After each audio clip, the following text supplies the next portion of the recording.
Kia ora koutou, kia ora koutou, kia ora koutou katoa. Hello, welcome to this week's Darkness and Davokar, where we're getting together to play a bit of Symbaroum by the team Yarnringen and Freya Lagan. We are here every week, this time, same bat time, same bat channel, 11 p.m. Eastern, here on Encounter Roleplay, although you can also catch us over on YouTube, where I've been spamming this shit all around every Symbaroum group I can find. So there's a chance you may be seeing this over there. Our show here is called Darkness and Davokar, and we have a band of well, it's supposed to be monster hunters, but mostly the monsters seem to hunt them. So we'll go around the crew tonight and get everyone's feelings and see how they're going. Last week I went clockwise, I believe. This week we'll go anti-clockwise. Ryan, sup? What's up? How you doing? Not much. Just another day. Pretty good. Pretty lazy Sunday. Slept in, went to the beach, and now I'm here. Been awake for all of like 3 hours. That's not bad. That's all right. Could be worse. Could be worse. You are looking forward to killing some shit, trying not to be killed? Yeah, I'm trying to figure out who's going to die this time. Probably Verm. My money's on Verm. Yeah, I got money on Verm. Odds are 5 to 2. Yeah. If there's anybody watching right now, drop some money on us, and I will make sure that this happens. And Charlotte, how you doing? We good? Yes, we are good. Unlike some people, I didn't get to spend a few hours at the beach because it was minus 37 with the fucking wind chill this morning, and that is in Celsius. Not that at this point there's much difference between Celsius and Fahrenheit, but winter needs to fucking end. I am so freaking sick of this.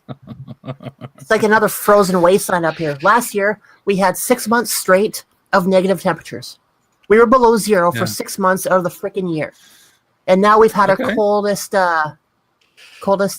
February in history, or in the last 40 years at least. Where do you live, Charlotte? Up in Alberta, Canada, so frozen wasteland. I mean, isn't that supposed to be a frozen wasteland? So, yeah. I mean... Well, it's a wasteland in the summer. It's kind of nice, but yeah, no. Otherwise, other than that, I am doing all right. I'm eager to get the game going and see where we can take this today. All right. Well, all I want to say is, in the day and age of jet propulsion being frozen every year is a choice, Charlotte. So, hey, you know what? I'm trying my damnedest to be able to move somewhere where when it snows, the whole city shuts down. I'm looking at you, Victoria. I'm coming for you. You being bourgeois scum. Look at that. Next in our circle, we have my boy Luke. How you doing, bro? We well? I'm doing all right. Yeah, a little sleepy today. When we've talked before we came on here, Liam said, "Oh, you guys all look sleepy," and Plague said, "Yeah, I'm a little grumpy today." I'm like, "Oh, I must have had a bad day." Then he says he fucking slept in and then went to the beach. Yeah, well, I'm sitting over here. I just got off of work. Like, it's been a real long day over here, but yeah, I'm looking forward to it though. All right, cool. And last and often least, Sean, how are we? I'm a bit sick. You know, sick of being the punching bag for the... No, I'm actually sick. But no, otherwise, like when you're sick, that's pretty much just how your week is. You just go, yeah, my week was sick. And not in a good sense. So, yeah. Looking forward to tonight. But hopefully I don't blow anybody's ears out by forgetting to mute the mic when I sneeze or cough or something. So, you know. If maybe Lothar succumbs to illness or something, I don't know. I've had a pretty good day overall. I did a podcast this morning, and then there was a Japanese food sort of festival thing going on that I went to across town. So I went and ate some Thai food, because apparently that's what you do at a Japanese food festival. And then I came back here. So it's been all right. Now you're just going to get me going about what it was like at the night noodle market, how like most of it wasn't... Everything but noodles. Welcome to New Zealand, folks. Anyway, enough talking to us. Yeah, basically. Welcome to welcome to the cold, dark South. The lowest point of the British Empire in more ways than one. So, moving swiftly on. Before today's show, I just want to give a shout out to our sponsors, Fantasy Grounds, who you see doing all of our dice rolls tonight, who's been the MVP of this campaign, fucking over the party in ways that I can only dream of as a games master. So go check them out for free at fantasygrounds.com. I've been seeing some pictures actually put up this week of from Will of some cool new minis. So if you're into minis, like a lot of people here, including Charlotte, who does a pretty good job painting, so does Ryan. I've seen both your minis. They're pretty cool. Go to Wayland Games, waylandgames.co.uk. A huge range of minis, 40k D&D, Warhammer, on and on and on, generally for 20% off. And this week, we go back to an old sponsor, Tabletop Loot, who sell dice, awesome dice, role-play dice, polyhedral and all sorts. Whenever we get to 20 retweets, if you guys get retweeting and you get your friends retweeting, we give away a set of dice. So check out the tweet over in chat and get that retweeting, get all your friends retweeting, and get yourself some free dice, because who the fuck doesn't want free dice? And finally, ignoring all the sponsors at this point, you can interact with today's game. You can give the players critical successes, critical failures, wild magic surges, so on and so forth. Everything you need to know is underneath the screen, and it'll be coming up in chat shortly, no doubt. So let's go there, get involved with all that sort of shit, and let's fucking just have some fun. All right, let's get cracking into it. So last week we finished this game with the party after being stuck in the swamps and the forest of the Davokar for a couple of weeks, finally getting free. And this week, we're not in the Davokar. We're not even with the party. We're somewhere else. We're in a bar in Castor, the Chieftain's Arms, where the party has been before. Here, there is a couple of old friend Ambrians sitting at the bar. We have one who Sean is about to introduce us to, leaning against the bar. Sean, what's your Ambrian up to at this point? How is he enjoying this moment of peace and serenity at the local? I feel like what he's doing is he's leaned up against the bar. He's got one mug of ale in the hand, and he's probably cracked a pretty bawdy joke. And he's looking around the room, heckling the bard, or the musician at the back of the bar. And I feel like the only reason he's gotten put up with is because his coin is good, as his things in life. And sitting next to him is his friend, who Ryan is volunteered to portray today. So right. What's the friend of this imbecile up to at the bar? The friend of the imbecile is an even bigger imbecile. He's so far drunk. He's 8 pints to the wind, basically. He's barely even aware that he's there. Like, everyone he looks at, he's like, you're my friend. How's it going, bro? He's like, the bar is the only thing that's keeping him from being on the floor. Like, the full weight of his body is on it. Cool. So you guys are both leaning on the bar. One of you yelling abuse at the bard. The other one barely standing, doing his best to not relieve himself at the front bar, when a good friend of theirs walks in. For those, if this was a TV show, our regular viewers would recognize this friend. This was the man who sat down with the party last time they were in Castor and quizzed them as to the nature of Voom's face underneath the mask as part of a dare. This man, full of bravado, walks up to the bar. Hey, boys! We all right tonight, lads? How we going? He slaps you heartily on the shoulder. We're having a good laugh tonight. Cheeky, but cheeky. All right. That's what I wants to hear. Look, drinks on me, bartender. For these two lads. So, I'll take a double. You better. I think you've had a bit much, mate. But could be a good night. Keep them well supplied. That's right. I've had a fucking good day, mate. Fucking good day. Vast Victoria out. I'm going to take her out in the piss later. It's going to be a good night. Oh, mate. Yeah. I even went and bought some of that swanky smell stuff from that lady in the down in the market. It's gonna be good. I'm smelling pretty good. You can tell he's in his nicest shirt. Yeah. Can you not tell? You smell like Walking shit. smells the pig shit. Well, come on, I've been working. All right. Enough of that. He sets himself up at the bar, and you all get your drinks.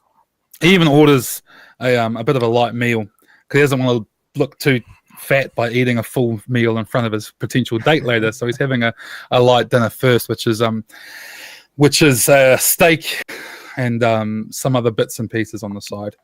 And revelry continues. Although something is not quite right, as a glazed over look comes into his eyes. And I'll pass it over to Luke to explain what happens to this man as he loses controls of his faculties. He'd remain still for a few seconds and inhale deeply through his nostrils and take an inquisitive look to his left and his right at his lads, trying to recognize the faces that he sees. And then he would speak. I don't know if it would sound like Verm or sound like some combination. Could be Verm trying to sound like Maybe that guy, there's right? that double voice. Maybe there's that double voice thing going, Yeah. where he's talking like how he normally would, but there's like a second channel that's your voice. Do you lads recognise me? What? What was that, man? Do you remember that one night with the witch? Oh, the cunt with the mask, eh?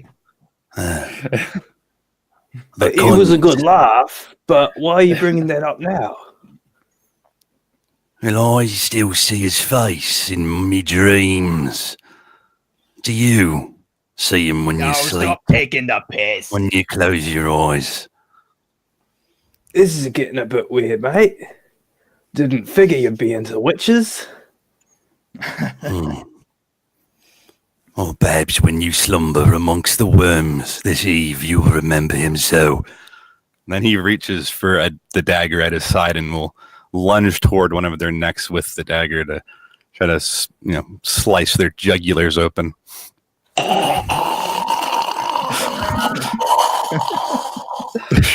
Yeah. What? It's successful. No one was expecting it. You've just stabbed a guy. The bar goes crazy. Music sort of comes to a stop. Bartenders yelling in panic. We have the one friend who's left propping himself up on the bar, just seen his friend get stabbed in the neck by another friend. What does he do? Oh, so he immediately just starts screaming, almost like a high-pitched scream, and he tries to push himself away from the bar, and instead just loses all footing. It even slips perhaps on some of the other guy's blood, and just like lands hard on the floor, maybe hits his head, and then vomits on himself. And pisses. He's got to piss himself. Yeah, and pisses. Oh, and also the stench of both urine and shit fill the air as he just goes into full panic mode. All right. And then his bloke would pounce upon him with the dagger pressed to the soft of his stomach and thrust not once or twice, but many times over and over into his emptied bowels and empty them even further. Okay. Is he just going to continue to sit there stabbing at the body, or? Yeah. And he would lean forward into his ear as he's being stabbed to death and say, The witch sends his regards. and that's all he has to say. This is going on. What does the guy do like once he's done that? Like, Oh yeah, as he's doing that, the bar empties, and he's sitting there stabbing away at this guy as people sort of run and scatter, and then the door sort of flies back, and a couple of watchmen come running in, and the one at the front is the guy from the gate that time you come in. What did you call him before? You gave this guy a name. Was it Martin? Right? Yeah, I called him Martin. The guard comes running in, raising a shield, and he's got a sword sitting atop the shield. Right, Martin, that's enough of that. And he's sort of looking horrified at the mess everywhere, looking around as more of these guards file in behind him. What does Martin do? I'm Martin now. Yeah. Is that right? Martin would he lift both hands up, the dagger still covered in blood in one of them, and start walking toward the guard slowly, but without not breaking stride either. Yeah, the guards, most of them armed with sort of spears, but a few of them have swords out. All right, Martin, put it down, buddy. Put down that knife. And as he gets close enough to get within reach, he'll drop the knife, but then wait for the first to approach and then try to lunge forward, baring his teeth and try to bite into one of their necks and tear out a chunk of flesh.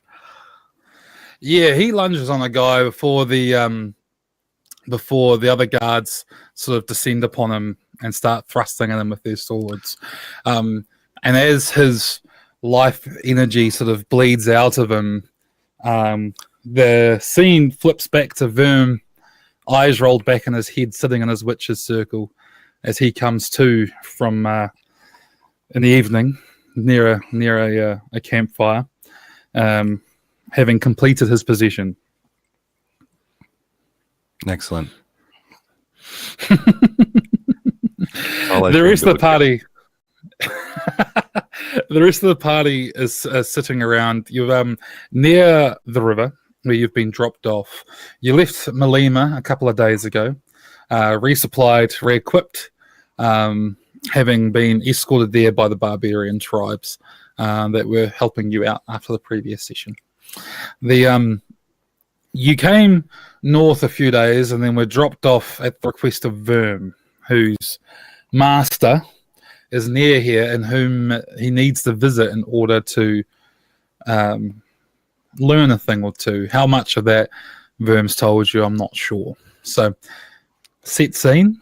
You're sitting in and around the witch's circle in a pleasant little bank evening near the river.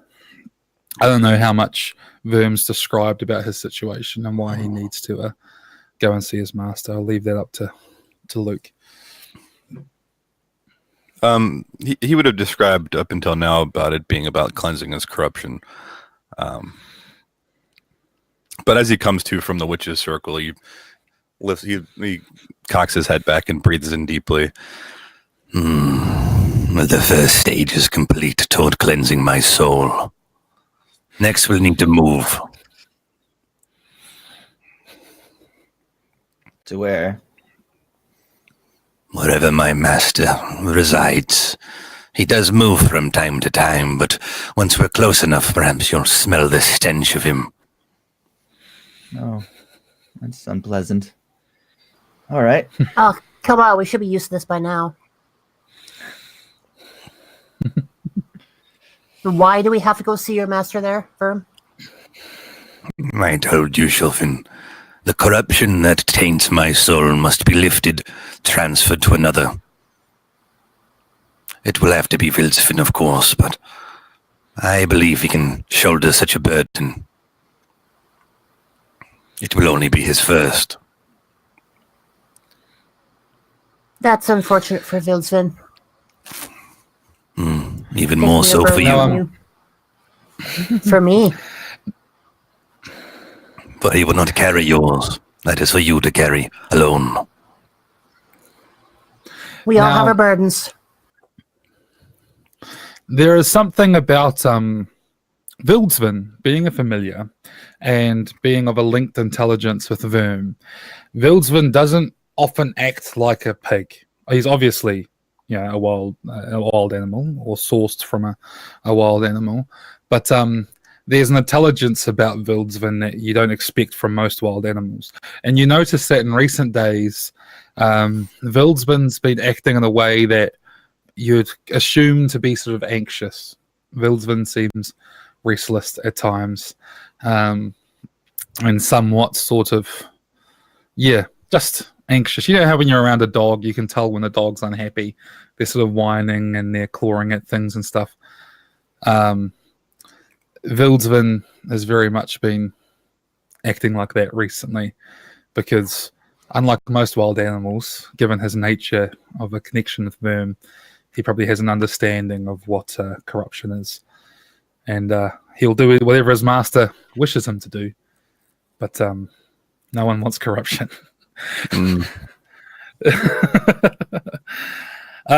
Verm would know that the last he heard, Clavis, his master, was a couple of days inland from the river in a bit of a mire, not a full-on swamp like where you previously were, but an area that's known to have lots of natural ponds and saunas and other bits and pieces.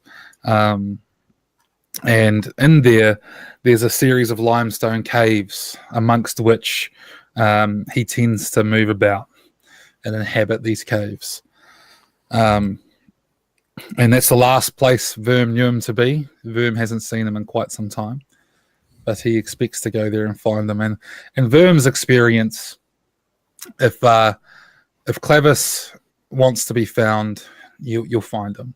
If he doesn't want to be found, you won't find him. So it's evening. You all go to bed, and next day dawns. No interruptions into night. And you're ready to set off.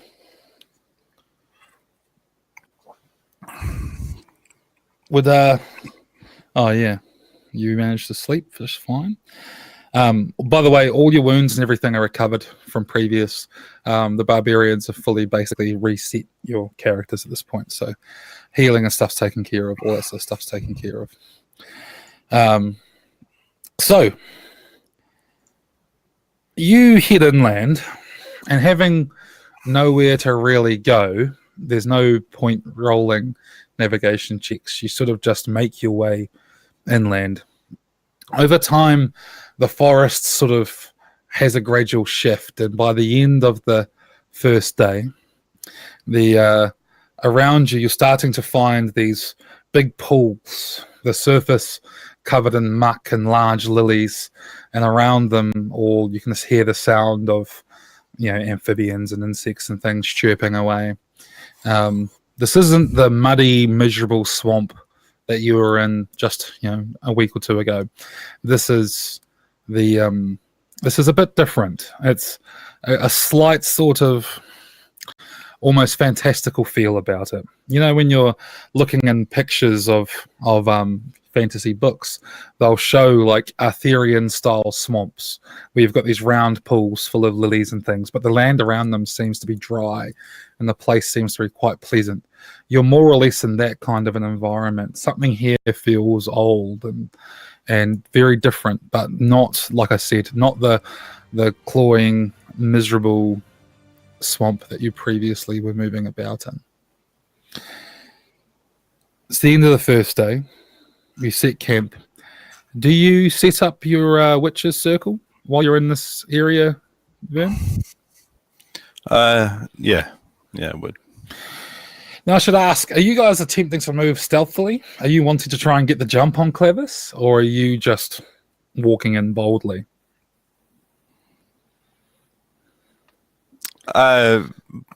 Boldly enough, I assume. Like you said, he's not going to be found unless we make ourselves known. He'd probably find us instead. So Verm kind of knows that, and he's not really planning on trying to hide from him. But he's not the only thing out here, right? There's probably other threats too. Right. Which could explain using the witch circle anyway at night to conceal ourselves from whatever those might be. Okay. Next day dawns and you head further inland, and as you do, the gaps between the ponds are raised almost to like just natural walkways as you make your way through. Occasionally you find the larger lakes, other times you walk for a period without seeing water. but you generally, the forest air here has a light airiness to it. Trees are further apart. The ground and all of the logs and twigs and things seems to have been cleared away, allowing easier movement through here. And so you're making good time. As you go along, sort of around about sort of late morning, you see something which catches your attention. It's a large elk. Now, if you haven't seen an elk before, imagine a deer, but much, much bigger. It's huge. And it stands ahead of you, sort of dead still, looking at you with an intelligence that you don't often attribute to wild animals.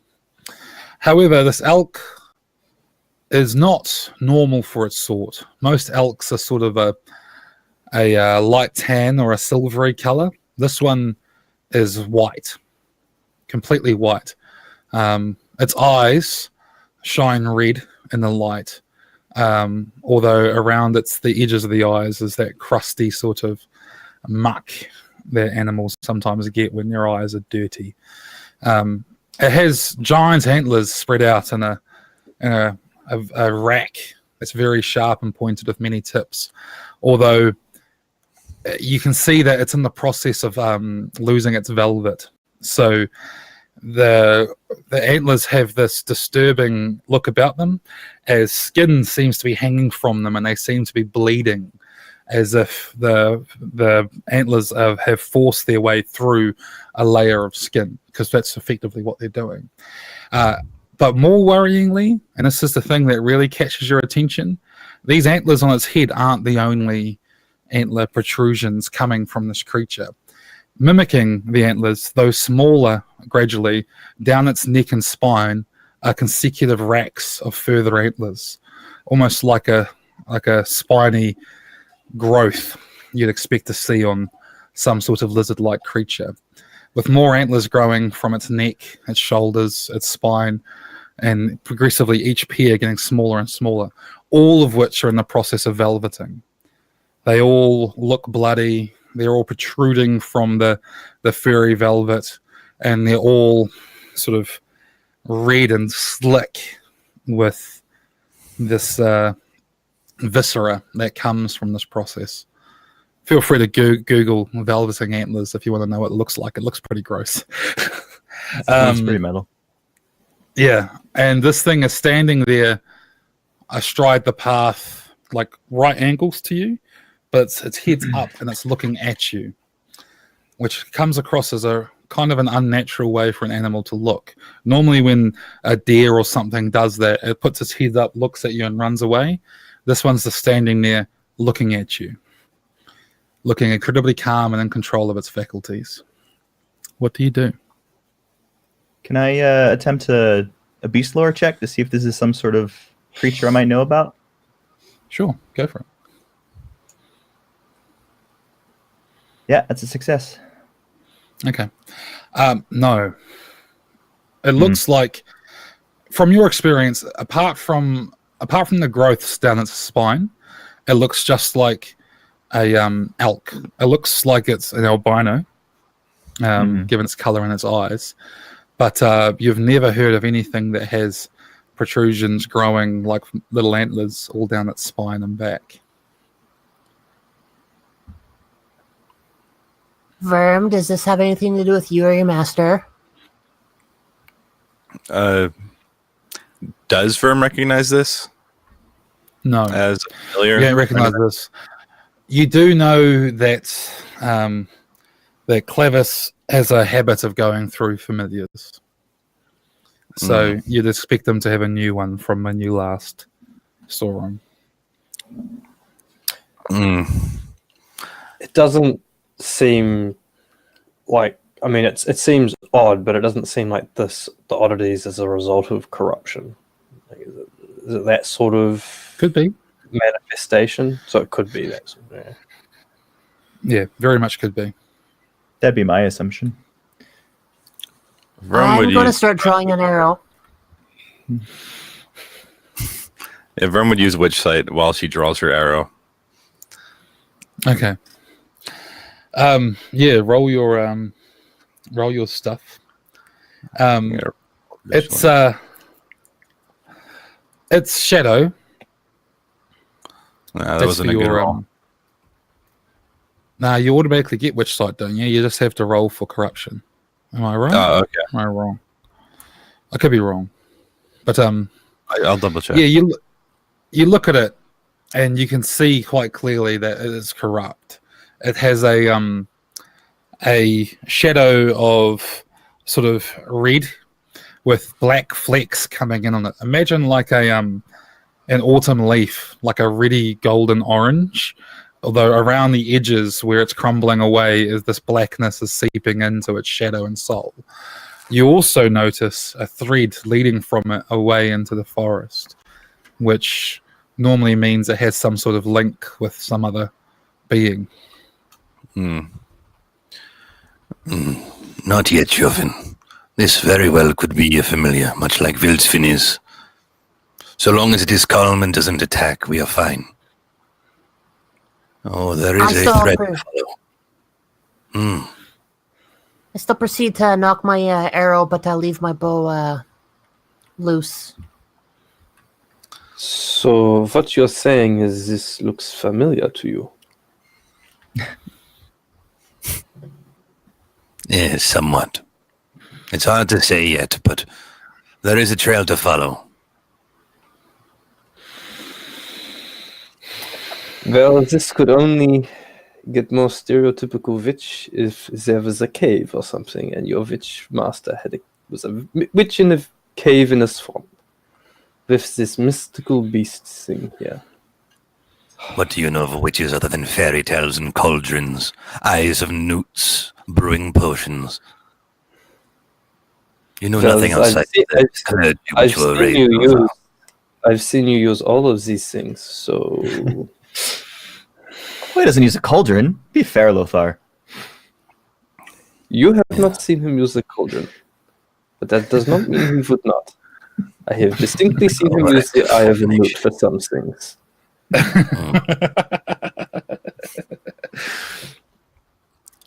So this creature sort of turns away from you and walks off, and then stops and looks back over its shoulder for a moment before continuing. Do you follow it? After you, Verm. Is it walking in the same direction as the thread that I noticed, or a different direction? Yeah, it is. Yeah. Okay. Yeah, I'd follow it. Okay. So that's end scene. You can scrap your temporary corruption. You follow this thing for a while. It occasionally stops to feed or relieve itself, and every now and then, sort of like it seems to shift between obvious, in control, familiar, like you see Vildsvin, and then occasionally shifts to a more animal-like nature, where it sort of fawns about and paws at the ground and feeds, and tries to rub its velvet off on trees and things before sort of snapping back in like an almost robotic nature and then leading you on. So it sort of meanders through the forest, and you're following this thing for several hours. It doesn't make any effort to stop you getting close to it. It doesn't try and flee from you. Whenever you slow down, it slows down to allow you to keep pace. And then after a time, it approaches a clearing. You've moved into more rolling ground here, where there's sort of, these protrusions of limestone rising up out of the ground, and all around you've got these various ponds and things. In them is a sort of a cornucopia of life. You're seeing birds chirping in one pond, and another bunch of birds nesting in another, amphibians croaking and all sorts. You're in definitely an area that's quite sort of populated by nature. And then after a time, ahead, you can all smell the distinctive smell of wood smoke, something which stands out in nature. And this thing sort of stops, and across the other side of this larger lake, you can make out a sort of a cliff face, into the front of which a bunch of of logs and branches have been leant up against it, sort of making a bit of a what almost looks like a wall across what could be a cave. And across an opening amongst these seems to be some sort of curtain hanging, some sort of cloth or fabric hanging down. And behind it, rising up out of the hill itself, is a thin little line of smoke, as if inside this hill is some fire or something growing. Not a large one, like a campfire. That looks like a cave to me, and there's smoke, so I bet you there's a cauldron inside. Wouldn't you like that, Lothar? Would you like to lead the way? See if your suspicions turn out to be truth. You know, it's This about is your time he master. actually took the head of the party for once. This is your master. I would not want to be rude. Is that who you think it is? I don't answer to any master anymore. Oh, this should be good. So he was your master. Why does If it his is master get the so. privilege of him not being a dick, but we have to suffer through it? Well, without further ado, I suppose we should discover if it is indeed my master. Lothar takes his petty victory. Is there before we go on? Pentio will ask Verm if there's anything the rest of us should keep in mind, given the fact that we're not witches. Obviously, we don't know anything other than our experience with you. Is there anything that we should keep in mind in terms of respect or decorum? More than anything, I would keep your hair firmly attached to your head, your skin attached to your bones. You wouldn't want him to have a piece of you, but then he might have all of you. Well, I'm thoroughly creeped out. Yeah, you know, I think I'm going to stand guard by the entrance to the cave. Pentio, would you care to join me? Let these two go in. I don't see any reason to do any more than just poke my head in, and then you can have your master all to yourself. Perhaps it's better if we waited outside. Yeah. I know better than to go into a witch's area without being invited. Do as you So, will. how do you plan on approaching this? I mean, Verm would just go in. No special approach. Dad, I'm home. So you're currently on a large pond, like maybe 100 or 200 feet across, and over the other side of it is this cliff face.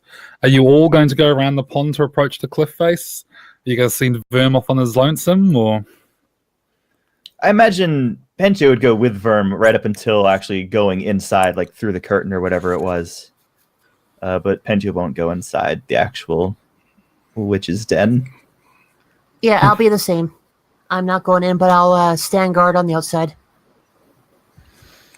Okay. And Lothar?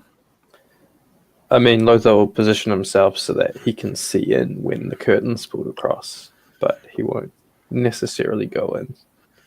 So if he's got to stand a little bit away, then he will. But if he has to stand right next to it to see in when the curtain's pulled across, he'll do that. Okay. And Verm's just going to walk right up and just walk through. Yeah. It's a fine idea, I think. Okay. So you walk up and the front of this cave, like I said, has had logs sort of lashed together and placed across it. And there's like an old piece of canvas unevenly hanging across the entrance. Looks like it may have been a ship's sail or some such, maybe recovered from the river. And it's hanging across the opening to this cave. Verm sort of pushes it aside, and he goes to it dramatically, but it's quite a heavy sort of bit of canvas. So it's that sort of thing. If you've ever tried to push like a stage curtain out the way, you sort of have to, sort of grab it a few times, and you get it out the way and then move inside. Inside, it takes your eyes a moment to adjust, and inside, it's a mess. It's rickety. There's dirt everywhere. There's a small fire hanging above which is not a cauldron, but a kettle, which is brewing away over the fire. Around, you've got dried herbs hanging from the ceiling. You've got like a frog hanging dead from one leg, drying out over the fire.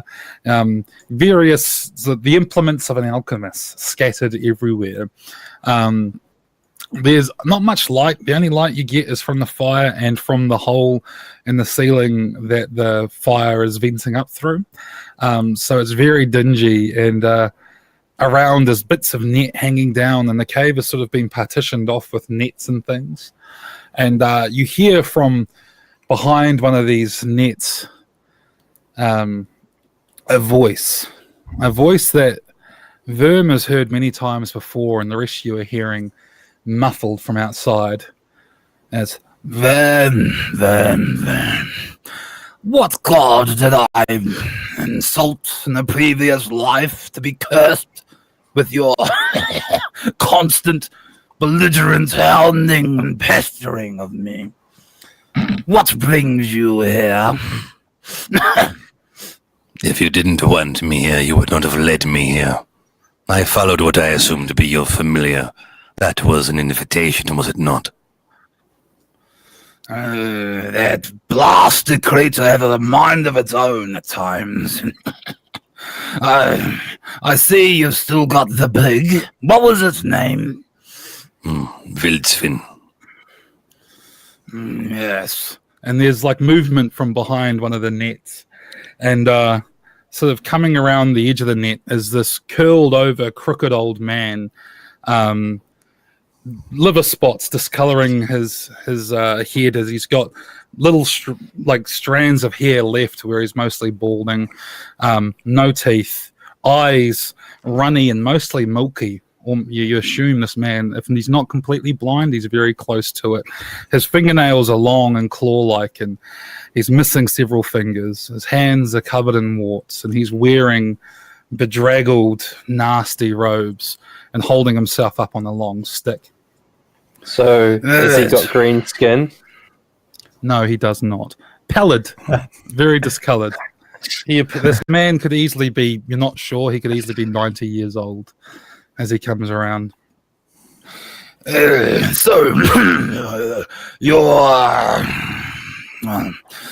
know they're not friends. Your colleagues outside, who are they? Well, considering that you look even closer to death than last I saw you, you could be in luck. Due to my colleagues, we have found a field of twilight thistle. You may find use for it to keep your corpse alive in what looks to be maybe a week or two at most. That is what they will try to do. Twilight thistle. Oh boy, you were always fond of fairy tales. Well, are they going to come and have some tea? And he starts messing around with the kettle above the fire. Well, it would be unbecoming for them to decline an invitation. Or should I warn them? Well, invite them. Hopefully they have better company than you. I assure you they are not. Vern will go to the canvas and pull it open, and seeing Lothar first. You had better come in and make introduction. He knows you're lurking in the shadows here. He will not like it if you were to hide from him. It's the middle of the day. There's no shadows to be lurking in. You're full of weird sayings. Weird. Very well. I see there's a small cauldron in there. Sometimes people call it a kettle, but I call it a mini cauldron. Perhaps your stereotypes will all come true and you'll be cursed today. If only we could be so lucky. Your Where is sarcasm. Pentio, It's very Chauvin? good. They're down by the things down there somewhere. We're not that far away. They're more afraid of this cursed witch stuff than I am.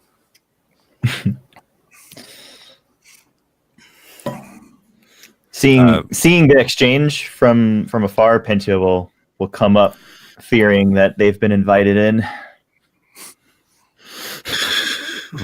As will I. I'll check behind us, make sure that nothing's coming, and then start moving towards the entrance of the cave. Okay, so as you guys enter, you see everything I've just described. And Clavis is he's currently at what looks like a counter, and you can see he's got little bowls out of carved and polished wood that he's filling up. And as he walks, as you walk in, he sort of cracks a toothless smile. Please, let yourselves in. Welcome to my mansion. Tea? Would you like some tea? Yes. Be rude to say no. Pentio says, of course, thank you. I'll accept your tea. All right. After Pentio's done with his accepting, I'll look at the witch and say, "Greetings, witch. Sylphin from the Odoyova. Pleasure to meet you. And yes, some tea would be lovely." Yes, the pleasure's all yours, no doubt. Yeah. And what about the skin changer? Yes. Would you like some tea? Abomination? Yes. There's like a pause where Lothar does a thing that he often does, where by not breaking eye contact, he acknowledges, like, yeah, I see what you're trying to do. I'm not rising to that. I mean, I guess he's long conditioned from Verm's assaults on him, but he does the whole thing where he keeps eye contact, and he's like, yeah, I see what you're doing. I'm not rising to the bait. And he goes, tea would be most welcome. It's been a less than pleasant ordeal getting here. Good. I shall prepare the drinks. Please find seats. Around the room, obviously, he doesn't have many guests. There are not chairs, but there are chopping blocks, like a log which he's used to cut kindling up near the fire.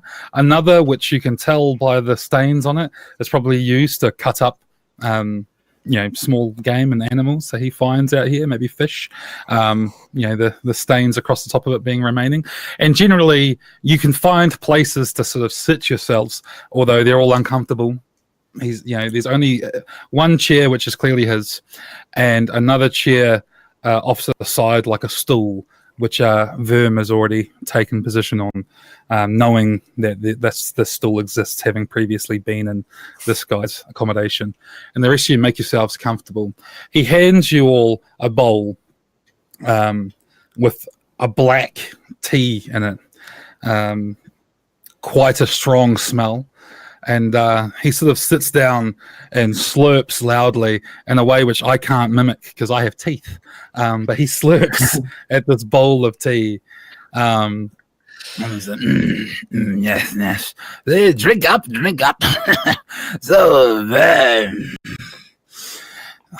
to what do I owe the pleasure of another visit from my most disappointing of apprentices? Speaking of apprentices, where is Vera? The wart at your side. Have you finally gotten rid? He has another drink. She's off doing witch things. Things that we are supposed to do, rather than hanging out and traveling with invaders and abominations and witches of other clans. Perhaps you'll have gratitude to spare when I am to find Twilight Thistle, and you need it to keep yourself alive. That is the purpose of, not my visit. I am here to learn The ritual, the blood bonding, to cleanse myself of corruption. Them. You're always too greedy, them. Always reaching beyond your measure. You wish to inflict your suffering upon the pig. Well, this is to be expected. Yes, and I suppose you want me to teach you this ritual, to pick up the master's mantle and remind me that I should have left you to the wolves like your parents wanted me to when you were a babe. Huh? Is that what this is? I see. Yes. I did not come here with the intent to beg. I came here to ask for your knowledge, perhaps in exchange for something I could give to you. A bargain. Has anyone drunk the tea? Before I do that, can I attempt an alchemy check to see if I can recognize its contents? Sure, go for it. Lothar has just got There we go. is it some sort of cup or whatever? He's just got it sitting like, my camera's too low. He's got it's sitting in his hand and he's just using it to keep his hands warm, and he's looking backwards and forwards between Verm and his master, and it looks like Christmas has come early. And what about before I explain what it is? Is Siofin drinking it? Sure. Yep. Okay. So this is happening simultaneously. While the discussion's going on, Siofin's drinking the tea, and she immediately gets a strong sort of acidic taste in her throat as she does. It's not unpleasant, but it's not pleasant either. You wouldn't go out of your way to drink this stuff, but you could imagine if you had nothing else to drink, you could learn to like it. It's an acquired taste. It's partially from smelling the smell and realizing it's a smell that recently he smelt before, but also watching the effect on Siofin, that Pentio realizes the tea you've been handed is brewed blackroot. And it's a highly concentrated dose of the sort of stuff which Verm, who is knowing what the tea is quite happily partaking in. For those of you who aren't used to this, it's quite a big brew. You can tell. Have you ever? Any of you guys ever had kava before? Fijian kava. This relaxes you insanely. Your face goes numb. Your tongue goes numb. You can tell when you're looking at someone and they're having it. You can tell they're extremely sort of blasted in another world. They're not having hallucinations or anything. They're just not quite. They're definitely not 100% in control of their faculties. They're effectively stoned. You can tell Siofin is going through this at the moment. Her muscles have all relaxed. She's sort of slouching in her chair a bit. Her mouth's hanging agape as she's sipping at this tea. So, then, what is it you wish to offer me? You talk of trades, but I don't see anything I wish to have. In fact, you've bought me something which I specifically do not like. Your company. So what is it you wish to trade with me? Well, a recent prize that I would not want to so quickly be separated of, but I have the air of a troll. Trolls, not much good to me, the air of a troll. Why would I want a troll? For what reason would you not want a troll? That sort of power and in the right hands. Though I suppose I could understand why you would have no use for it. All you do is sit in this cave and get stoned. You sound like a man who's jealous of my cave. I know you. You know this. I know you better than anyone. Besides, I'd give it to Vera. She might do something with it that would be of use, unlike you. Yes. But, no, I have a better idea. There's something I actually want. And I've been thinking of going and getting it. Werner's away on duty, so I can't get her to get it. You're here. You shall do. Yes. And your friends, together, you might actually succeed. Where normally she would work on her own. Yes. Yes. Have you heard of Blood Lotus? Oh, you remember your teachings, boy? I told you this once. Yes. Yes, of course, Blood Lotus. What of it? Well, I need some. It grows nearby. We can take a harvest once a year, you see, but there's somewhere I'm busy doing things, and I can't be bothered going myself. You see, you're here. You shall do. Yes. I can give you directions and point you on your way. I do not wish to go myself. Perhaps you and your friends fetch it for me. And if we are to fetch you with this Blood Lotus, you will teach me the ritual. Not just the one, Yes. the blood bond, but also another to summon. Yes, I suppose. I made the choice not to let your mother drown you in that bucket. I've cursed myself to this long list of things that you keep coming and asking of me until the gods see fit to kill me and end my suffering. Until then, I am oath-bound to aid you in your self-destruction, I'm afraid. So, I shall do so. You're such a useless witch, you shan't do much with it, but I shall at least do my part.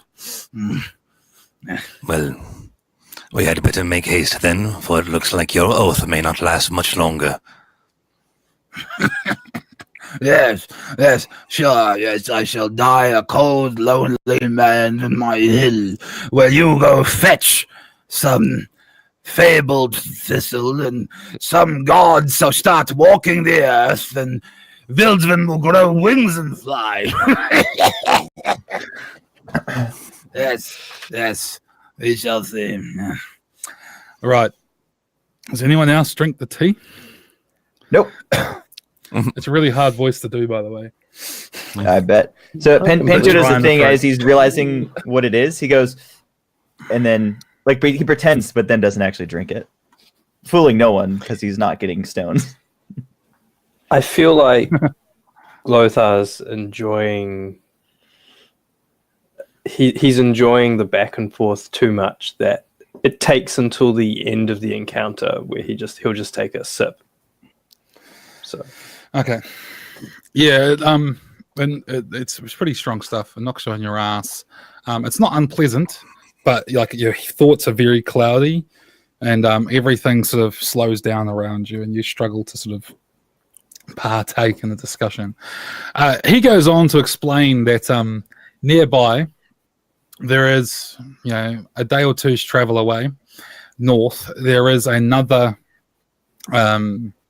such mound that if you go inside, there is a cave.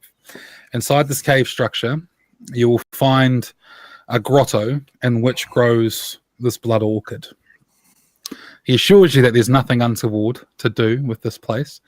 His familiar will lead the way until you get there, and then you have to enter the cave on your own. And inside you'll find the blood orchid that he needs, which Vern would know there's a number of rituals, quite powerful rituals that require this ingredient, as well as quite a few alchemical things. It's a very rare thing to find. So knowing that some grows nearby goes a long way to explaining why he chooses to live in this area.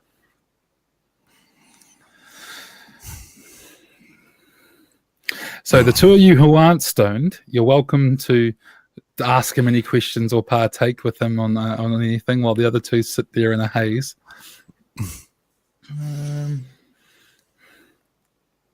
No, it seems pretty straightforward. Go get the orchid. I guess it must be a hike. That's why he doesn't want to do it himself. Yeah, it's a couple of days. Oh, a couple of days. All right.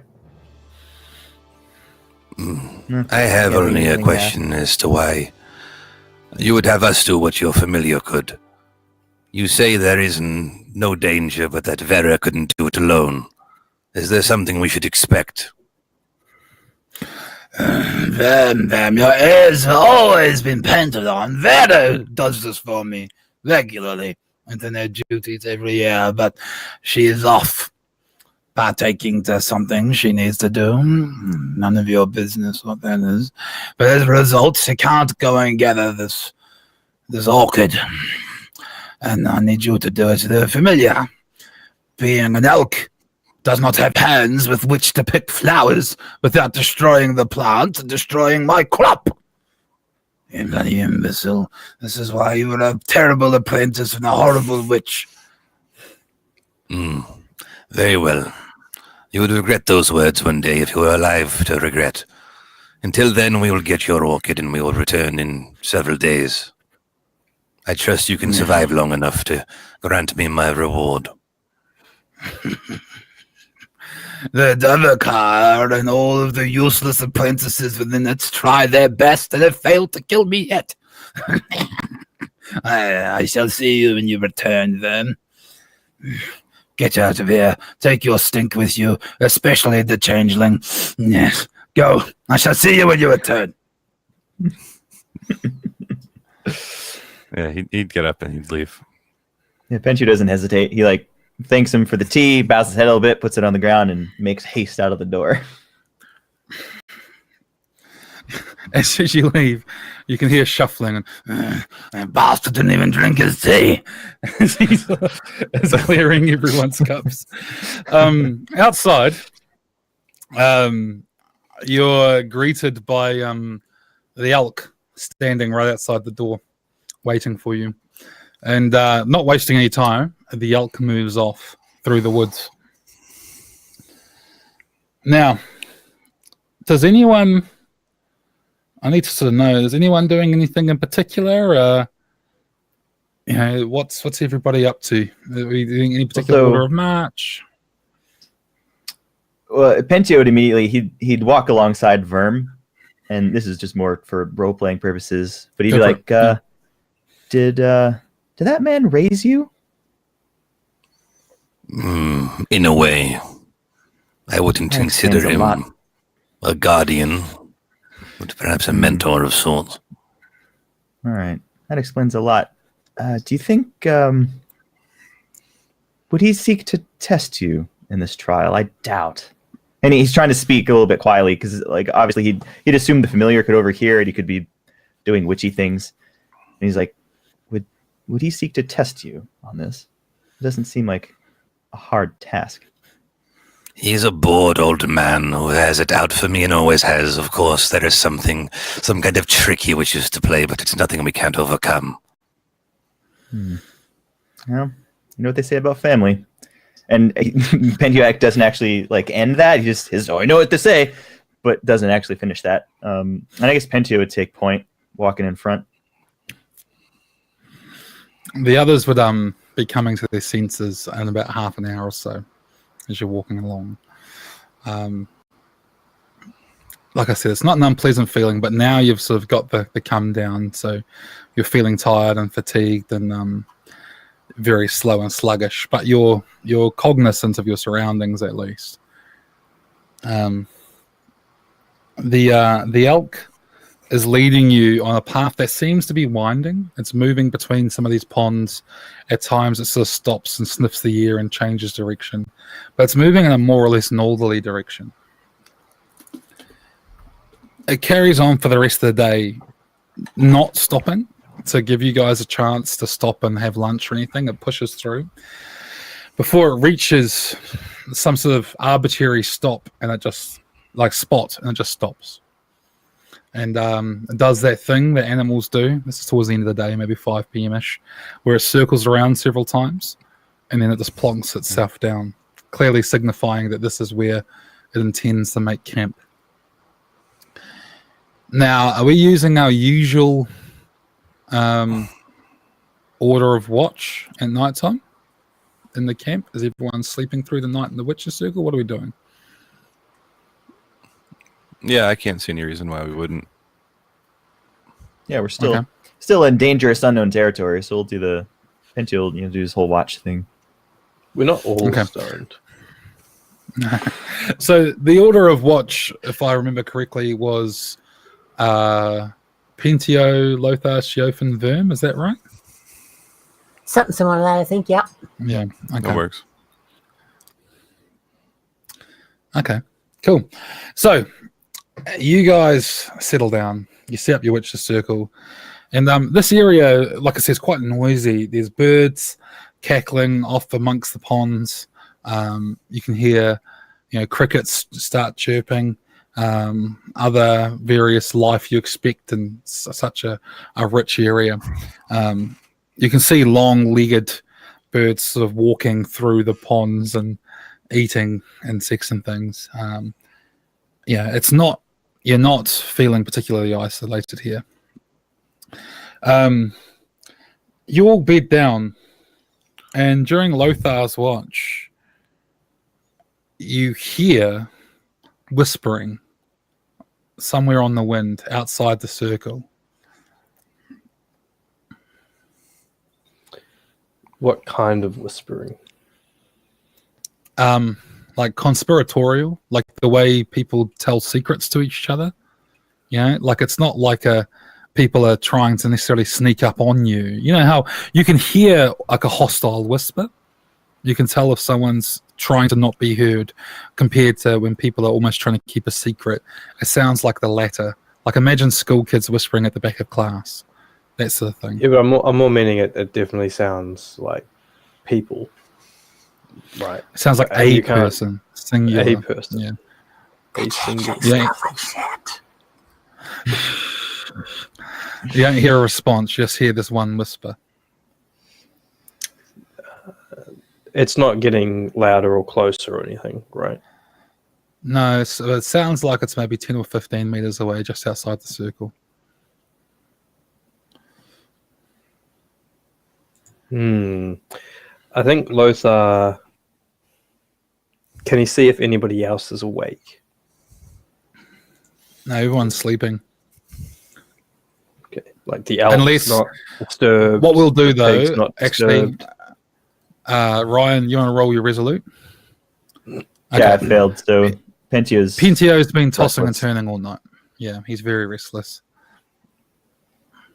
So seeing that it's probably the least disruptive to the person that's already disrupted, Lothar's going to go over to Pentio and just put his hand on his shoulder and sort of be like, "Are you awake?"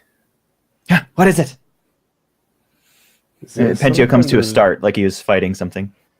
Yes, it's fine. There's some sort of whisper going on outside the circle. I'm Whisper. not sure what to make of it. Yes, listen. Danger, probably. And then Pentio sort of like stretches, then stands up.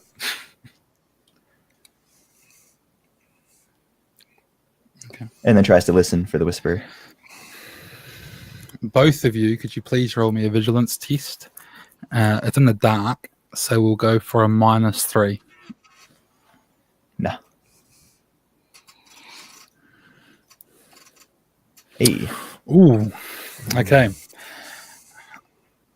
Lothar hears whispering, and he sort of looks, and what he can see is the silhouette of trees, right, all over. Gnarled trees, some of them are bent, some of them are very straight. And as he's looking through the silhouettes and scanning, he's trying to see something, and then what he sees is movement. Specifically, it's the movement of a head disappearing behind one of the silhouettes as he looks in that direction. He'd point it out to And Pentio it gives and he'd say, it also gives you a start, because you were looking at this for a while, not seeing any movement, and then something which you've assumed is a tree the whole time moves. So, cue jump scare sort of thing. there. Yeah. What is it? What do you see? There.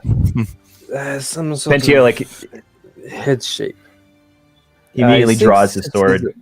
This is enough, I think, to and he sort of takes a step and just kicks Verm in the ribs and taps Siofin. What is the meaning of this, Lothar? You wretch. There's movement?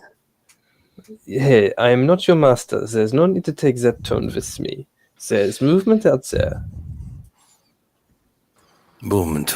Where? In the woods? It doesn't matter. We're hidden. That has never worked. Number one. No. I distinctly remember the last times this happened, and you said, "Oh, we are hidden." And it was fine, and nothing happened to us then. What Meerkats makes you think it's a... happened then. Is that what you saw? You saw a meerkat, or did you see a bird, perhaps an owl, a bat? Could have been a hare. What did you see, Lothar? I saw something far more scary if you don't get up and take this seriously. Oh, well, what did you see? Perhaps it's your imagination again. Was it a witch? Could have been. Lothar, Sort of, I ask you again, what did you see? Hearing when Pentio says "could have been," like Lothar goes, "Yeah, could have been." Like he does that, shrug, like, "Fuck if I know, it could be."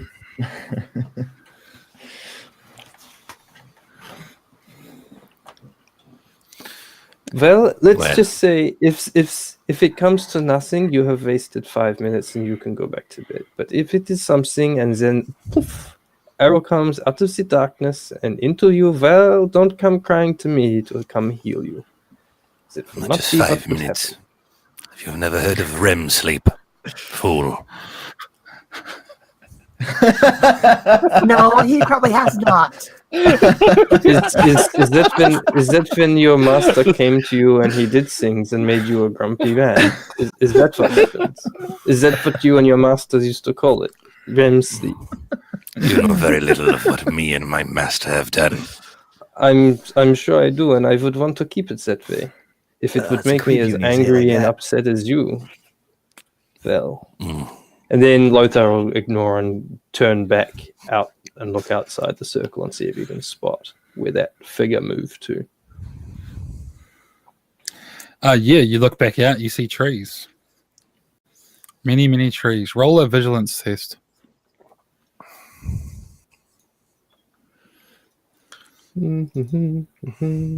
Yeah.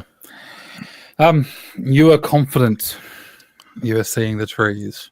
You even look at the tree where previously you thought there was like a bulge in the tree, and the bulge is not there. It's just a tree. I will step out of the witch's circle and go investigate that tree. Okay. And As soon as you step out of the... call over Pentio to sort of help with the this is where I saw it.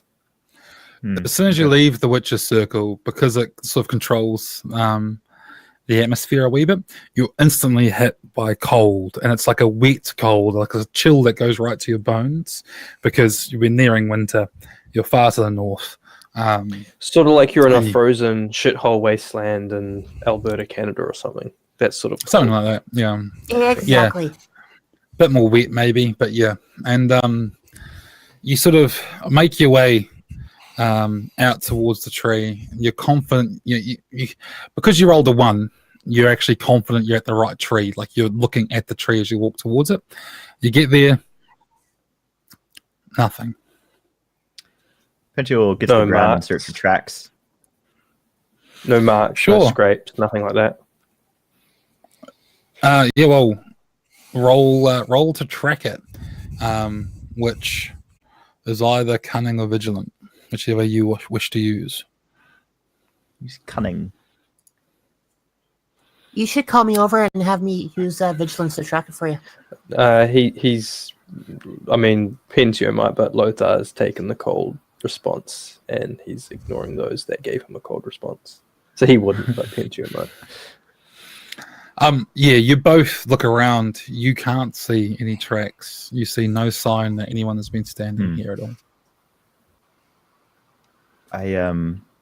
Lothar, nothing was here. I believe you saw something, or you believe that you saw something, but there's no evidence of anything having been here. Could it Well, I be definitely the night heard playing tricks? something, and Mhm. if ever anywhere else but the Davokar, the night playing tricks would be a foolish thing to say, but you never know. Okay. We know what to look out for if there is a repeating occurrence, this conspiratorial whisper, and things attached to the trees. Okay. We were lucky it was in my watch, and I was not partaking some stuporific to numb me to this place, like it would have been if it was Verm's watch. I'm beginning to see he actually that- does a watch. No, I'm beginning to think that anytime he can get his hands on some narcotic, he will numb the pain from his REM sleep or whatever he wants to call it. Oh. Back to the circle, I guess. So you return to the circle, and you start. You eventually get back to sleep, and the rest of the night passes without incident.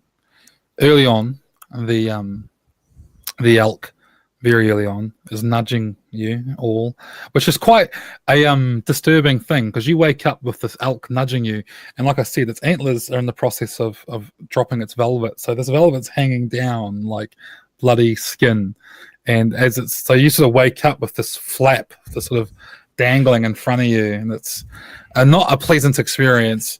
Verm, already being awake, assuming he does his watch, I don't know, will watch this, I guess, with some amusement, as the rest of you are woken up by the elk, which has decided it's time to go. And the elk waits not long before heading off and allowing you to follow. You carry on. Oh, does anyone want to discuss anything from the night before? Just stop me if you guys want to do any talking or anything at any point. Nah. You carry on, and at one point along the side of the path, there's this stone sort of pile covered in moss, and carved into it is the sort of runes that you associate with witch activity, barbarian activity. Verm in particular would recognize some of these carvings as probably coming from his co-apprentice, Vera, having seen some of her particular takes on runes before. This carries on for a while, and you start seeing in trees little structures made of twigs and bound together, sort of, fetishes and talismans sort of hanging from trees, and the dried out mummified remains of a crow hanging from like a wooden structure dangling out of a tree with some bones tied to the leather, holding it there, and things like this going on as you realize you're entering what the witches would consider to be a holy place. At one point, as you're walking, sort of Pintio is at the front, like slightly behind the elk, and Verm is towards the front as well, having sort of a bit more sort of desire to get this over and done with than normal when he's just sort of dragging behind you all like a trailer. And Verm is off to Pintio's right. So as Pintio sort of occasionally looking over and talking to him, at one point sort of Pintio's talking to him, looks forward, and out of his peripheral vision, he sees another person over to his left. And then he doesn't register it at first until he looks back at Verm, and he clicks that there is somebody to his left, and in his peripheral vision, he's just looking at Verm. He can see behind him is both Sheofin and Lothar walking along none the wiser. Benji will do a sharp and quick turn to the left, like sort of like stopping and doing like, Wah! What does he see? You all see Pintio sort of spinning around, looking off into the forest, as Pintio looks into the forest and sees nothing. What was it, Pinio? I saw something again. I'm tired of these bloody visions in this stupid forest. I'm starting to think something's following us. Blackroot tea. For the Not for me. unaccustomed, the effects could last several days. I did not partake. Anyways, you know as well as I do. In places like this, you can't ignore such signs. I don't know what to do about it, but we should be on our guard. To that I'll agree. I hope this is not a repeat of last time.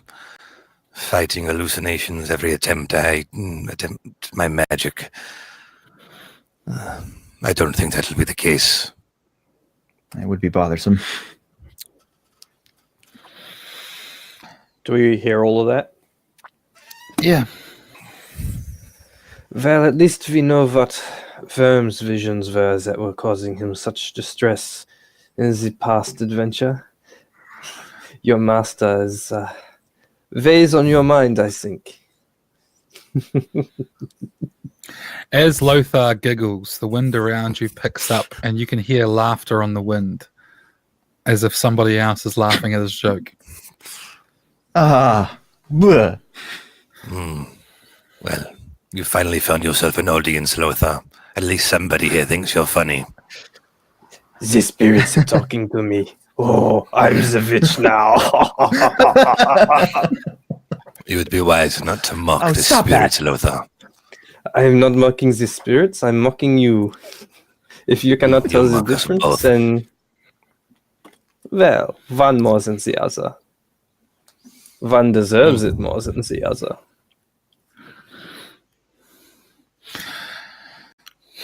So, you carry on. Unless anyone wants to get any more licks in. You carry on. The elk doesn't stop for any of this stuff. When you guys stop, it sort of lingers and slows down, allowing you to catch up, but you carry on. After a while, the elk stops by a large tree. This tree, ginormous sort of beech tree, has cracked at the base and fallen down across the path you've been following. And in its trunk, where the break is, in the stump, is growing a very strange looking green-grey fungi that looks kind of like tree ear, if you've ever seen that, but it's growing vertical. So tree ear is that stuff that sort of comes out like just like sticks out of trees, and like a half a mushroom top. This is like that, but it's sticking up vertical, coming out of the broken, shattered remains of this tree stump. The elk stops and sort of chews on one of these for a moment, and allowing you all to catch up. As you do catch up, you have to sort of navigate around this tree because it's blocking the obvious clear path. And as you do, you notice the sky seems to darken, and looking up, you can see one side of the sun is slowly darkening as a circular shape moves across its front, seemingly eating the sun. Now, Liam, as a worshipper of the sun god, what does this mean to me? Because I'm sure that if there's any form of, I mean, we can predict, like nowadays we can predict when there's going to be salt. Yes. The Auto Magica is, I don't know the level of celestial enlightenment what the Auto Magica thinks is irrelevant. What the Church of Prios thinks is that nothing should disturb the shining of Prios, really. Yeah, the understanding of what an eclipse is not really there in contemporary Ambrian society, put it that way. I'm just wondering if it on a scale of this is glorious to this is a comet, it's the end times. Like, where does a solar eclipse fall? Towards the latter.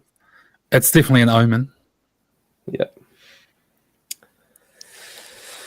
Well, this is not a good omen. Bad tidings. This adventure is not in the light of Prios. Or there's something here that is not. Lothar starts getting very reflective. He's not outright panicky, but he retreats into himself. If you can see that. I don't know how that would manifest. Maybe he's slower than normal. The jovial nature he had from this Verm stuff is sort of gone in a snap just from this happening. Not even Clavis is capable of such a feat. I don't know what is responsible for this, or perhaps it's just coincidence. In any case, we can't change it now. We'd better press on. Yeah, the eclipse doesn't make everything completely dark. It just gets like a dark, sort of dusky twilight feel to it, and it lasts about 5 minutes before it clears. And yeah, it's to you guys as players, it looks like an eclipse, but to your characters, you can imagine how they would take it.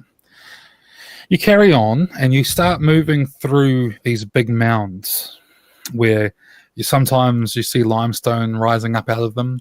Sometimes they're just mounds of earth with various plants growing upon them, flowers and things in the sun. Which the flowers actually stand out a wee bit because it's not spring, and yet some of these mounds are flowering as if it is full spring, with sort of vivid lashes of red, violet, yellow, as wildflowers grow across their top. As you push on, you are on a path of sorts, not more like a wild path, ones that are used by animals rather than people. And as you're walking along amongst these bigger and bigger sort of mounds and hills which are starting to rise up around you, you go around the corner of one of these mounds, and on the path walking towards you is what is called a spring elf. It's a young elf. Elves in this setting aren't like elves in, say, Lord of the Rings. They just look like people with pointy ears. There's an alien quality to it. This has very pale skin. Pale as in white, not pale as in just, pallid. And black eyes and very sharp, angular features with pointed ears. It's dressed up in sort of traveling garb. It has a walking stick, and across its back is a backpack. As it sees you coming towards it, it sort of looks up and smiles, showing a mouth of slightly pointy teeth, and sort of nods politely and goes to walk past you, just like any traveler on the road.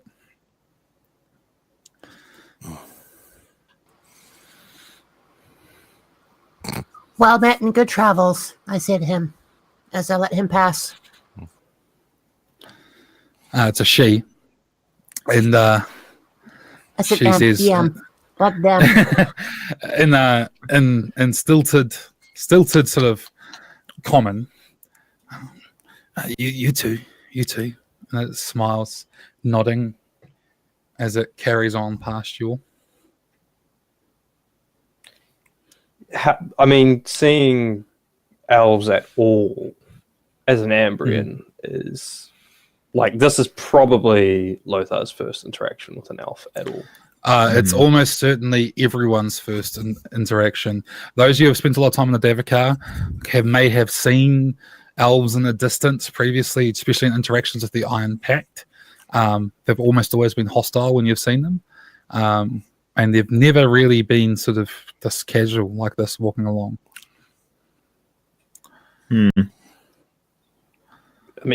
My reaction is Lothar's. He's just like turning and looking at them as they go past. Like, the I fuck? smack Lothar in the back of the head and tell him to stop looking or stop staring.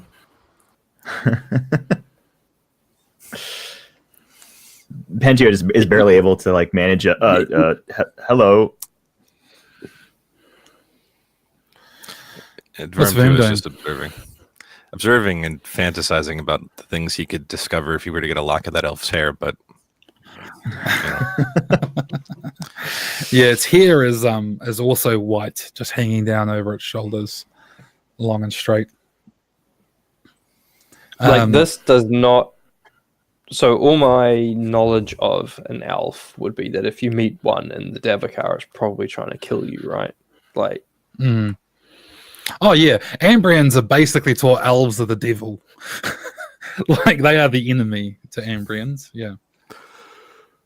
I mean, barbarians are different. We're taught that they're not to be trifled with. We have a little bit more of a knowledge of the Iron Pact itself. So seeing one that's casually walking along the road as this one is, we're not as quick to, I guess, cast judgment and attack at first sight. He's not bugging us. We're not bugging him. So by Shiofin making the first moves, hopefully that she would get it across to the other people of the party who aren't as familiar that this is nothing to be afraid of at this point. He's not bugging us. Let's not cause any issues because we have no idea what's going on around us. thought doesn't even cross Lothar's mind. The response is just like complete and utter surprise. The interaction's gone before. Wait, this is the enemy, right? Like, because it's the sort of thing where you're shown, I guess, a poster, like propaganda, right? And then this is what dropped you in the bed of a human. Yeah, I know, right? You're a product of this race. You don't know. No, see, that's the funny thing. That's the interesting thing. So you've got that condition. You're conditioned to have a response, but the response to seeing the thing is completely separate because you don't actually know what it looks like. You're expecting to see a certain thing, you see another thing, and so Lothar hasn't processed what his supposed to, like, how he's supposed to react to this because he just So if nothing happens, then he's just like, what the fuck? Wait, those that's of you an who elf. greet it, I think Pinche also said that he said hello. It sort of nods and smiles. Yeah, good day, lovely day. And keeps on walking, just being polite, not being particularly forthcoming, but being polite and carrying on, minding its own business. So, it walks past you, and I assume it was Lothar and Verm were watching it as it walks off, correct? Mm-hmm. Okay. Yeah, it walks off, and the others sort of go to carry on, and there's a moment where you're watching it, both of you sort of have the same experience, where you're watching this elf, and then it's as if you almost feels like you look away for a moment and look back, although you're sure you didn't, but at one moment it's there and the next moment it's gone in a way that defies reality. Like, it's not like it's just vanished, doesn't fade into mist or anything like that. It's just gone, like it was never there. The reality of which is hard for you to wrap your head around.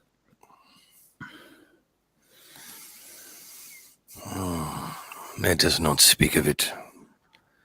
If the Davokar wishes to play tricks, we should just press on and get what we are required to and then return. Okay.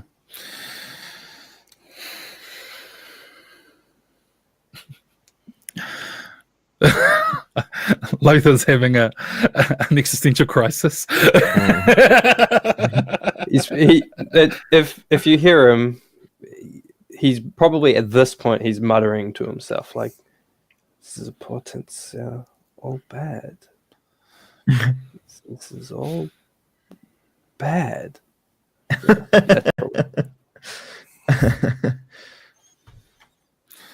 So you guys carry on, and ahead of you around the bend, the elk, because the elk carried on whilst the elf walked past you, and you come around the bend the direction the elk went, and the elk is standing there, chewing upon some grass, and you see beyond it the path sort of go down into this big, yawning opening of a cave descending into this limestone cliff ahead of you.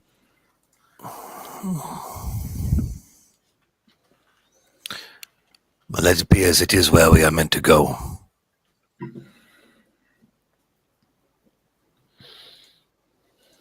Well, let's hope All we right. don't run into any more elves.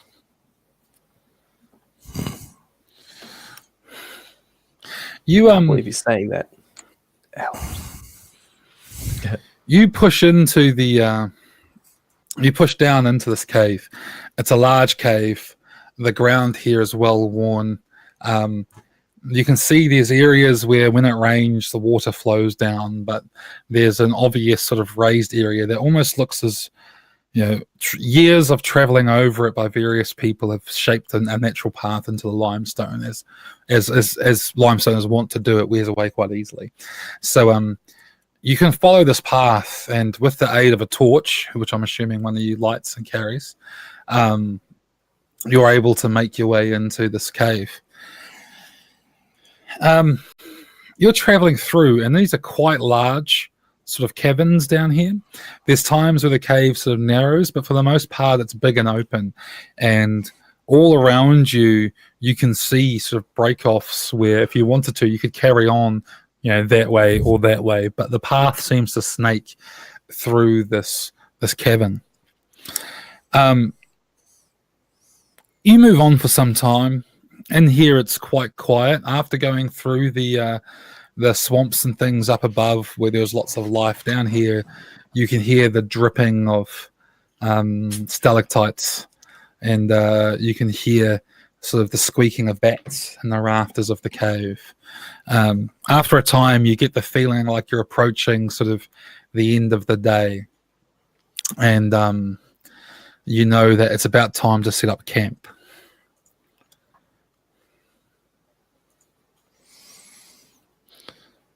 Do you do the usual? Yeah. Verm would cast his witch circle again, and same usual watch, I imagine. Oh, unless there's any objections, change in that. Nah, I feel as if there'd be no reason to change that. Okay. Cool. So you set up camp, and this time, does Verm actually watch when it's his turn to watch? And Vildsfin watches and lets him know if anything's going on. Okay. You get awoken by God. Vildsvin. Vildsvin hears something, like a scrabbling in the rocks around, and wakes you up. Could we also have Pentio's sleep test? Just to see whether or not he's been sleeping. Yep. Okay. He's asleep like a baby. At So first, Vildsvin Verm would awakes resist a you. bit. And, Vildsvin, leave me be. Trying to sleep. and if Vildsfin persisted, yet. okay. Would Vildsfin be insistent on like nudging? Yes. Verm would awaken then. Okay. You awaken and you can hear like a scrabbling amongst the rocks, like something or someone is moving through some of the loose stone through here. As you sit there, you can see movement low amongst some of the rocks. Do you do anything? Observe. I'm not going to leave the circle though. Okay. You sit there observing, and this small, pathetic-looking creature emerges from amongst the rocks. This thing's maybe 2 feet tall, pale of skin, incredibly pale, bulbous black eyes, with like little scraggles of hair coming down from its head. It wears like a little loincloth fashioned out of some skin of some unfortunate beast, and occasionally walking up on 2 hind legs and occasionally scratching along on all 4. It sort of moves through the cave. And this is a sensation Verm's encountered before when he's sitting inside the circle and he's aware that some beast has gone past, unaware of his being there. This thing sort of moves as if to walk into the circle before absent-mindedly diverting around it. And at one point, it sort of stops and raises a nose into the air and sort of sniffs for a bit, and then carries on scrabbling through the rocks. Nearby, you hear one or two other figures scrabbling through the area, and you get this impression that there's a few of these things out there.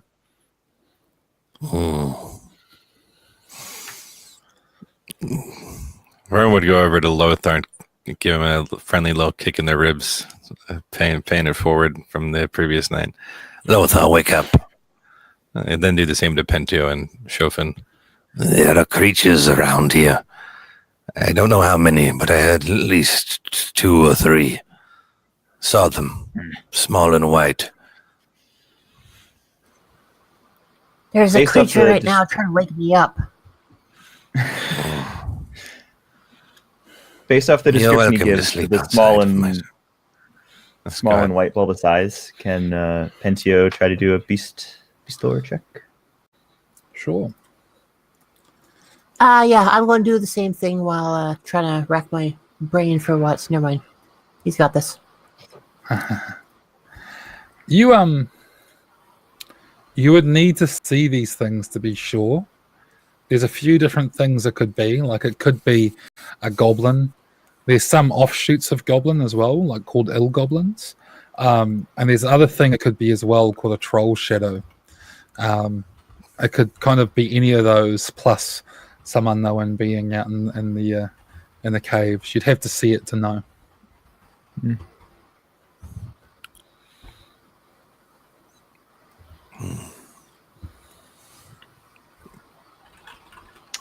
Well, do we have a plan, or are we just going to stand here and gawk the rest of the night away? Well, I intend to go back to sleep. One of you should remain on watch. And, well, we should be safe within my circle. These creatures went right around us.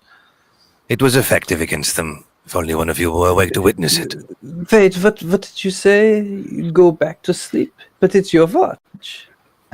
Well, I was watching, wasn't I? I saw them and I warned you that they were coming. I don't think that is what you meant.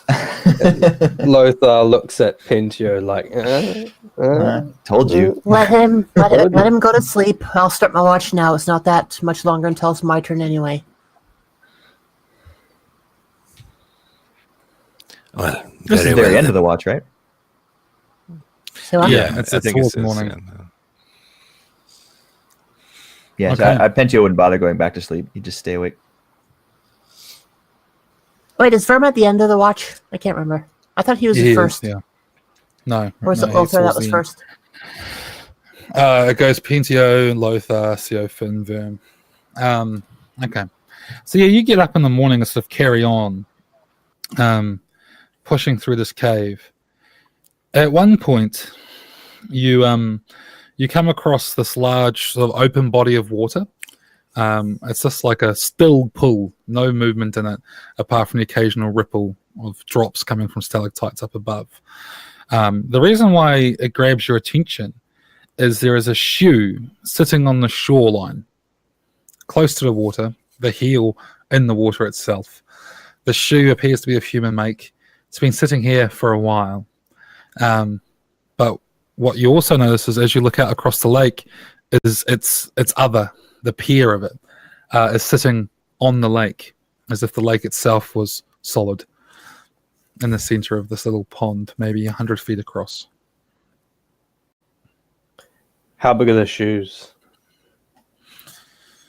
I don't know, equivalent of a size 10, good size, I was just more meaning, kid size, adult size. human, adult size, yeah.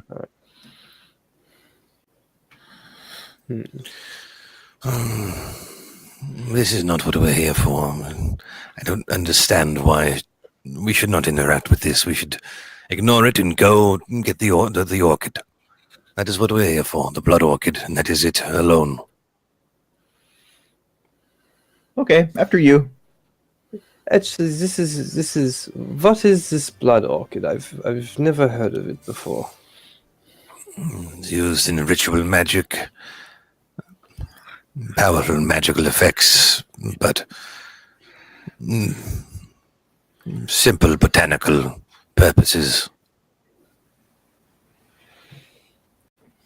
And why is it so rare?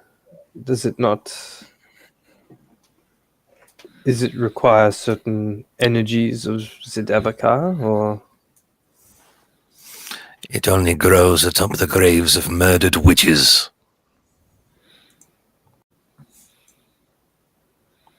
I know I'm making that up, by the way. It can be Just so canon. guys doesn't think I mean, I made up the blood orchid. It's allowed to be canon if you want it to be. I don't want. No, I'm just trying to scare Lothar, primarily. But I mean, like saying, "Oh, the grave of a dead witch" is more likely to be like, "Hey, it sounds like a wonderful place." Like, only good witch is a dead witch. He's just gonna look at you like, "Yeah, I'm not gonna take your word for it, but whatever. We're in a cave, and there's other things to be doing."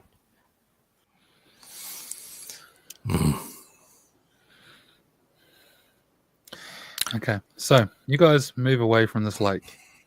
Could everyone roll me a vigilance test, please?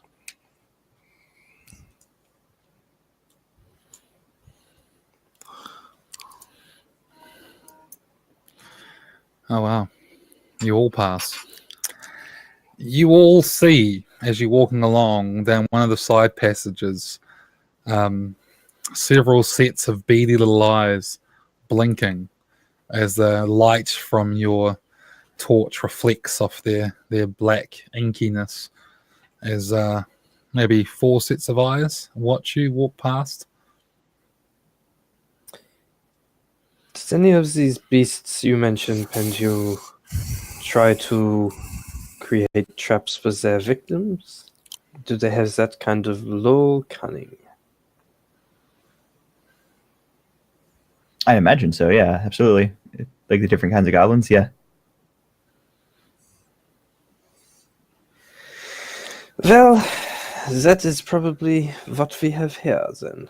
Some past victim of theirs laid out as lure for another party such as us. But we are wise and cautious, and I think that we should try to endeavor to be such as we go further in. As Lothar speaks, some of the eyes, they seem to actually raise about a foot higher, as if what was sitting there is now standing, and there's a scrabbling as quite quickly one set of these eyes comes closer towards you.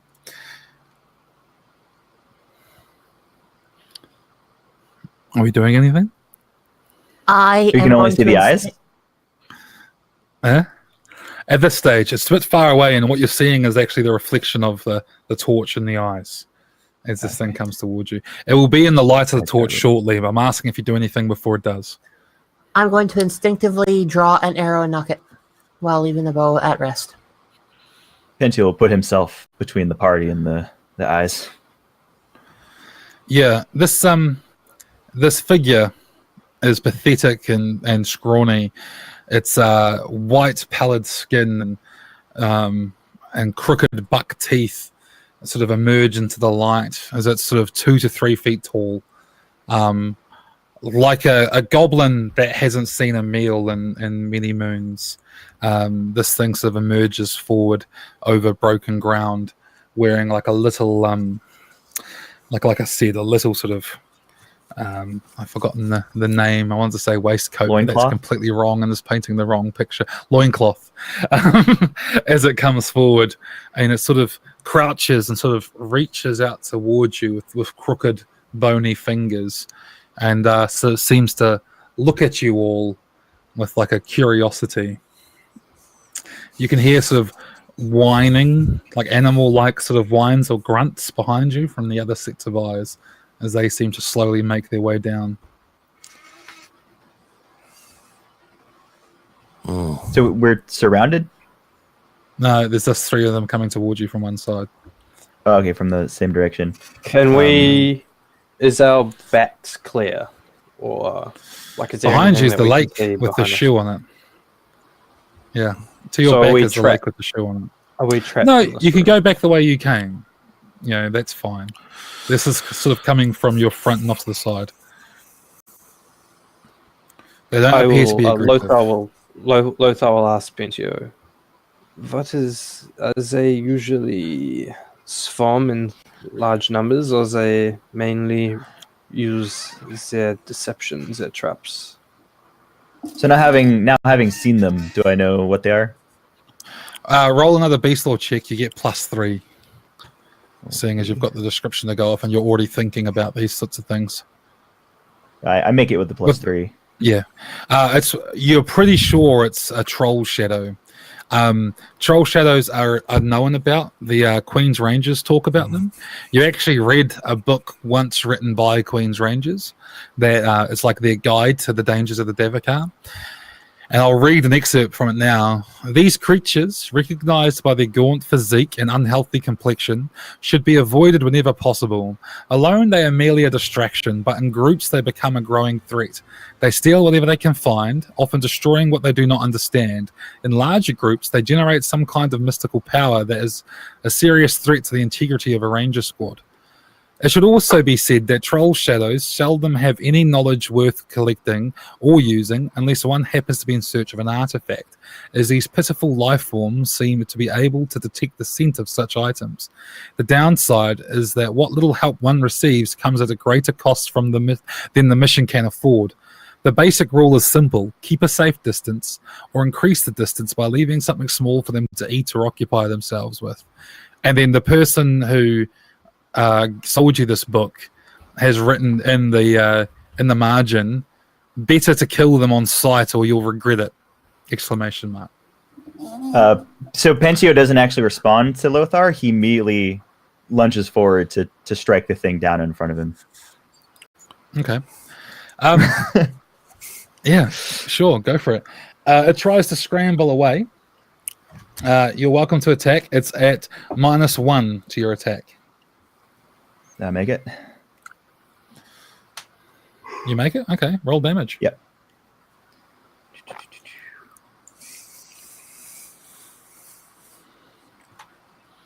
Is your attack attribute quick, is it? Oh, I'm sorry. I didn't mean to roll quick. So actually, no, I fail. I don't hit it. Okay. Yeah, you swing at it, and this thing sort of scrambles away, like it makes a noise of panic, like, ah! And it sort of runs away and scrambles away. And returns to the safety of the others. It doesn't appear to be aggressive at all, just curious. We should leave something in Harry. He, with his other hand, well, he has a sword and shield up, but he indicates the amulet around his neck. They'll be attracted to this, and they'll come in a group, but we can distract them with, say, food or something. Why don't we leave?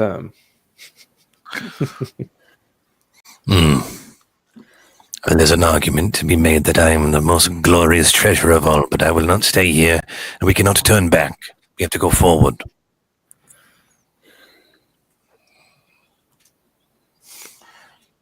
You don't need to go through these things to get out of here, though. You can go, like, they're off to the side. You can still carry on. I mean, They're those are blocking just your pull path. out a day's ration and just hiff it on the ground. Chuck it at him. Okay. I won't chuck it at him. I'll just hiff it on the ground some distance away. You drop this on the ground to sort of move on. And they don't seem to bother you. They seemed quite scared at Pentio lunging towards them. Almost like, imagine if you're shooing away a monkey that was sort of hanging around at some point. They clearly were non-aggressive. They're more curious. You push forward some more time, about an hour or so. And then as you do, ahead of you is the summer elf walking along the path, coming towards you.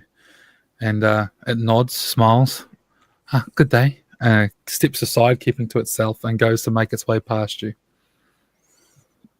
Ryan would want to lift a hand as it's walking past to try to, not aggressively, but try to place it on his shoulder, like almost like a greeting, kind of like, you know what I mean?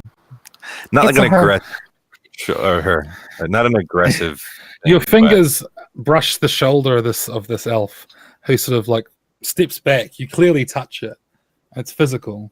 It steps back and it's like, oh, a good day, and it sort of nods and carries on walking. Are you following us? No, I'm just on the way out. Yeah, good day. And it carries on. That's it. We're just gonna curiously watch. Do you not recognize us from before?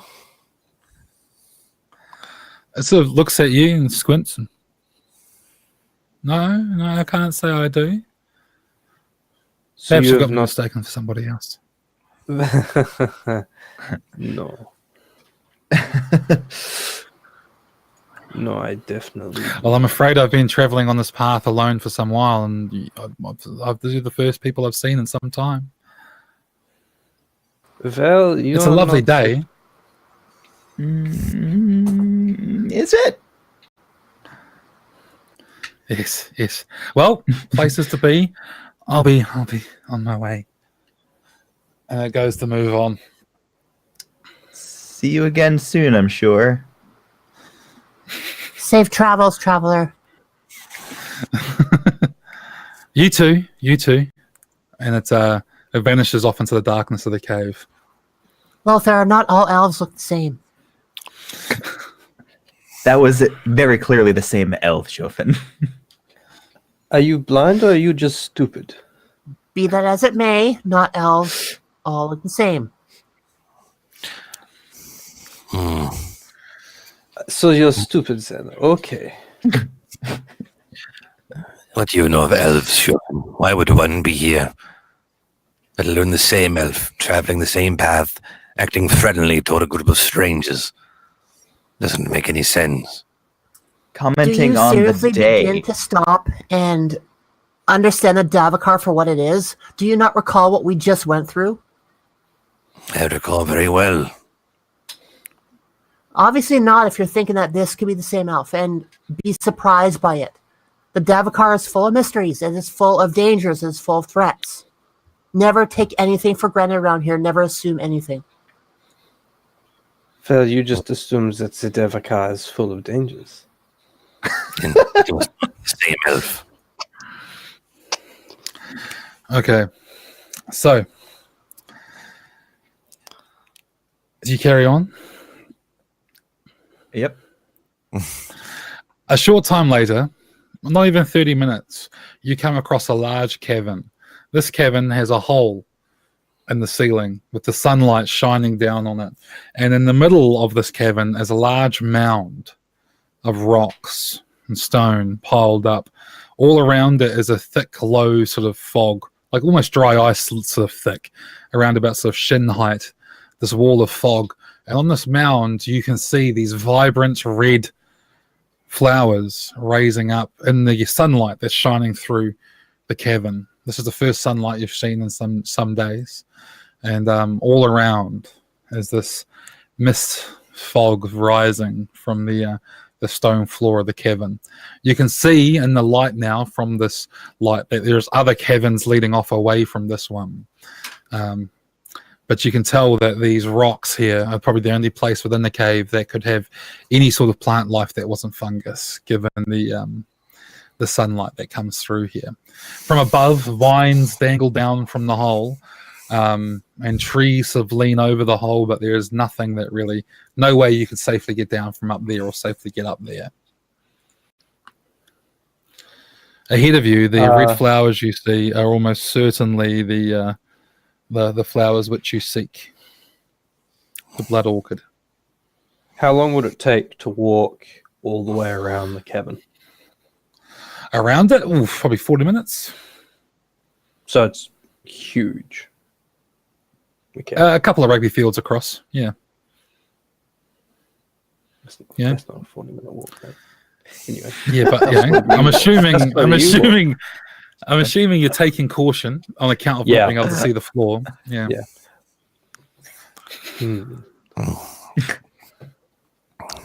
Well, those are the flowers we're looking for. It's as simple as just harvesting them now.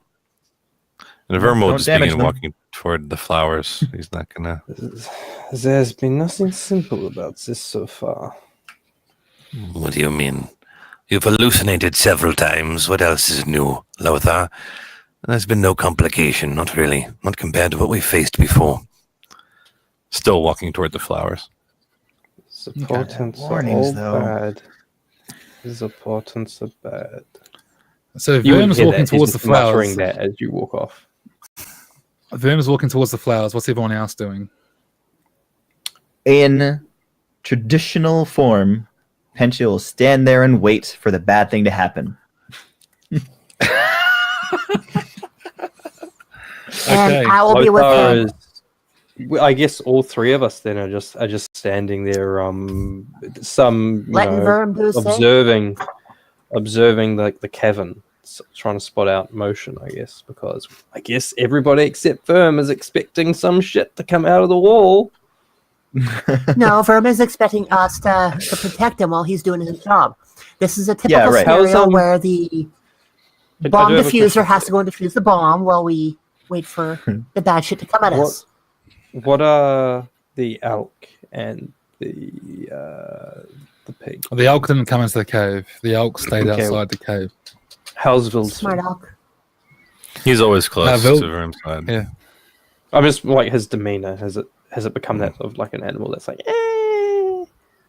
something's up? Oh, okay. Vildsvin Well, seems Lothar to be is the animal, no. possessed of all of the confidence of the situation that Verm holds. It's almost as if the two of them have emotions which are intrinsically linked. So It's a pity the Verm. It's a pity for Verm that his boar wears the pants in the relationship and is the dominant. So you're all going to stand back and let Verm approach this thing. It's his quest. Well, it's his task. We're just protecting him. I don't want to ruin the flower and have him yell at me about it. Penchie, you're useless. Go stand over there and just watch for trouble. Chauvin, you couldn't pluck a thing if it was an arrow. I got nothing to say to you. And I haven't already said. That You're is a useless. very accurate mocking of him. Very accurate. Okay. I mean, let's So say Verm- Lothar's doing that at the time as well. Verm moves out towards this beam of light coming down from the hole in the ceiling. As he moves, the mist swirls around his ankles as he pushes through. Vildsvin leaving a wake in this fog as well. As he goes out there, he reaches this rocky pile from the gaps in which somebody has guests. Yeah, From sorry. the gaps. The gaps in which this blood orchid grows from between the boulders. Does Verm carefully sort of select the orchids and cut them? Any orchid that looks in decent shape, yeah, he'd do that with. Cut them and harvest Okay. them. There's not a ton of them, less than a dozen, but they're all in full bloom, and you gather them, and this takes some time. So Verm's been out there for 15 minutes or so, safely trimming away at these flowers. What do the rest of you do? Lothars keeping making watch. More impressions of Verm. Muted impressions. Muted mocking. Okay. And Theophan, just keeping watch? Yeah, I've got an arrow drawn. Just watching the Okay. outskirts. Actually, can I No. use like some sort of the either alchemy or maybe lore master about this particular root and like where it's growing and anything I can sort of like I might know about this situation? Go alchemy. Go alchemy. Yeah. All right. Did you take Lore Master? I did. He did. I failed. He's trying to be useful. No, you're not sure. You've you know it's a very rare thing. It's not something which you often see for sale. All right. So yeah, you guys are sitting there minding your own business, as Verm finishes collecting this stuff. It takes him maybe 15 minutes, and then he's done. Unharried and unmolested. Still in that beam of light, though, eh? Oh, yep. Out by the pile of rocks. Good luck. That wasn't so bad. See what you're all so afraid of. He turns around with the Not bundle afraid of roses anything. proudly. And as he turns around, the skin falls from his body. Not quite.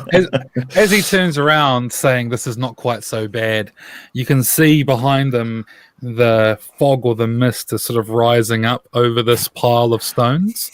And atop of it seems to take a humanoid figure, which then sweeps down towards him from behind by surprise. And we are now in combat. Although this thing We're has not surprised. in combat. He's in combat. We're slowly. This My money's fog, on the incorporeal figure.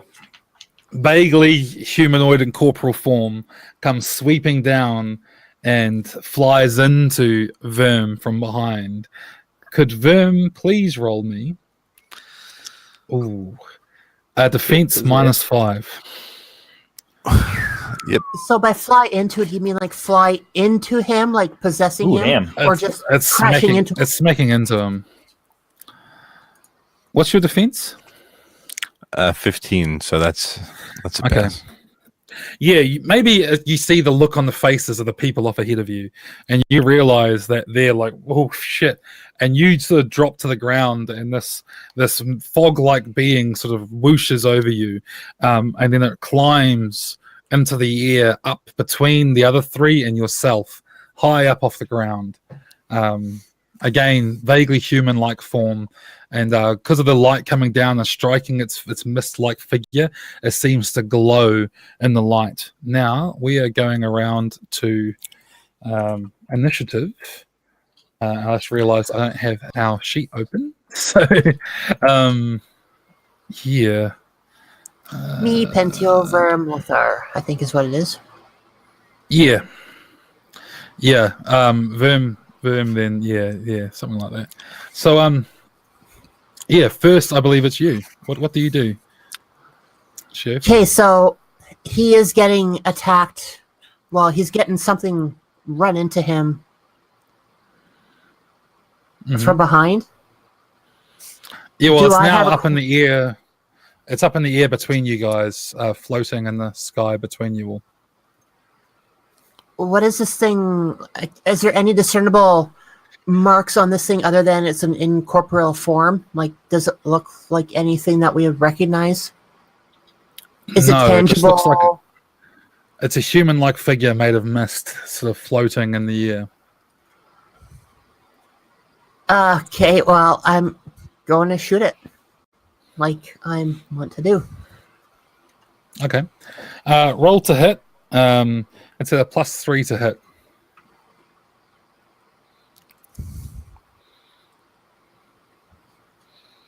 Okay.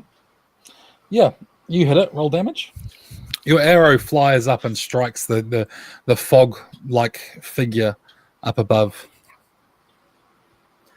Okay, so now if I guess it's too late to kind of declare rapid fire, isn't it? Yes, it is. I was kind of wondering. Yeah, I was kind of curious if it was actually going to hit or go through it. So, what is my damage? 1d8, 1d10. Huh.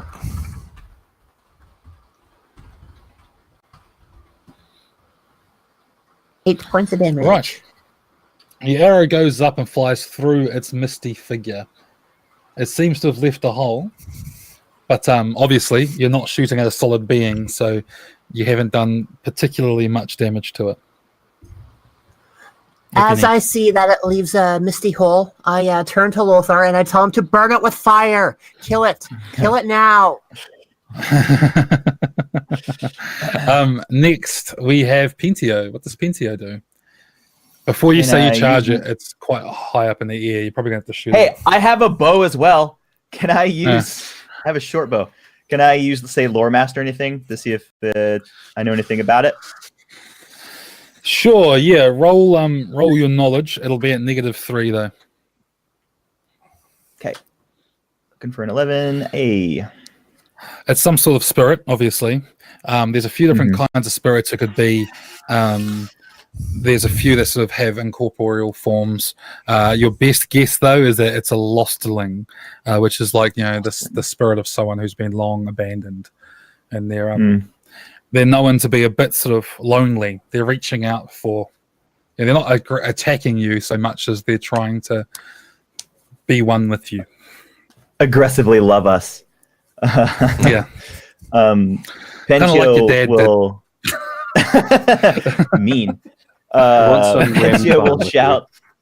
He'll shout at Verm, and he's like, "Verm, come! Everyone, back into the tunnel!" And he'll wait before people retreat behind him, but he's sort of gesturing that we should leave the cavern rather than stand and fight. And he sort of stands at the ready with his shield out. It's Verm's turn. Verm will do just that. Is there a way to like dash if I use my action to move, and like can I move further We if can I do 2 just want movements. to? Yeah.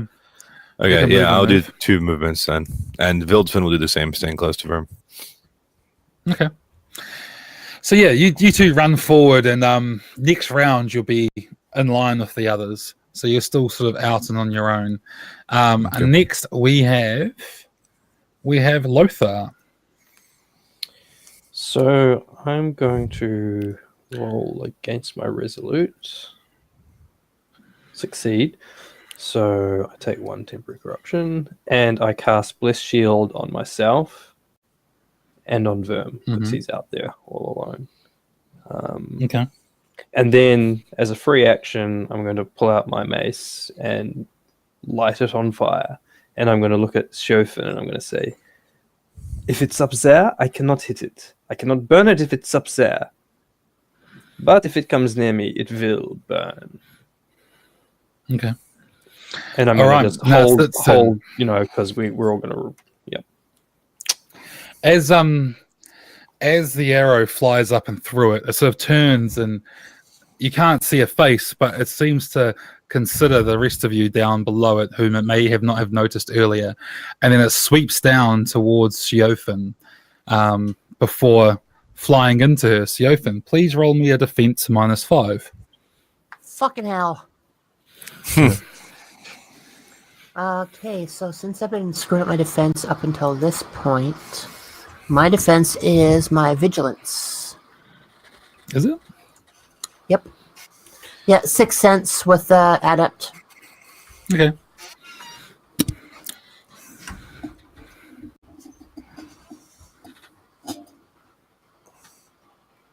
So that would have passed. Yep, pass? Would have been, Okay. Yep, 13. As it sweeps through, it also flies through you as if you weren't there and flies into Lothar. Could Lothar please roll me a defense -5?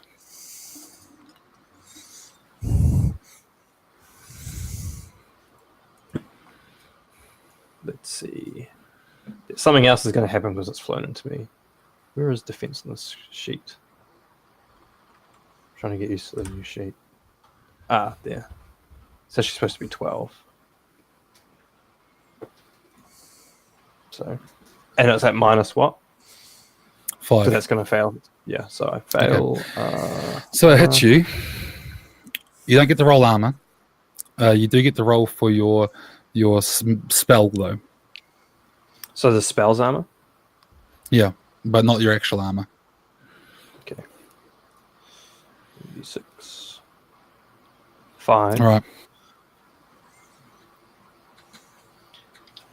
So it sort of comes down. Something else Go on. happens to it. If it's Which is? undead, right? Or an abomination. So it takes 1d6 damage from the blow, ignoring armor. What? Because it hit your shield. Melee attack, because it's attacking me and I've got Bless Shield up. Okay. Roll that 1d6. Gets damage just for being near me. Woohoo! Yeah, not much. Not much. It bounces off your shield, like the fog as it hits your shield seems to dissipate, and then it reforms on the other side as if the fog went around you, and it carries on back up into the sky behind you. You can hear like a ghostly howl as it happens, but it's not like an angry howl, it's a sad one, like a wailing in a way, as this thing rises up in the sky off to the other side. This is actually now risen up just to the side of the mouth of the cavern you're in. Rejection. So next turn, Siofin, what do you do? I shoot Lothar to put him out of my misery. I think you're doing me a favor. He What are is you not doing? impressed by this. I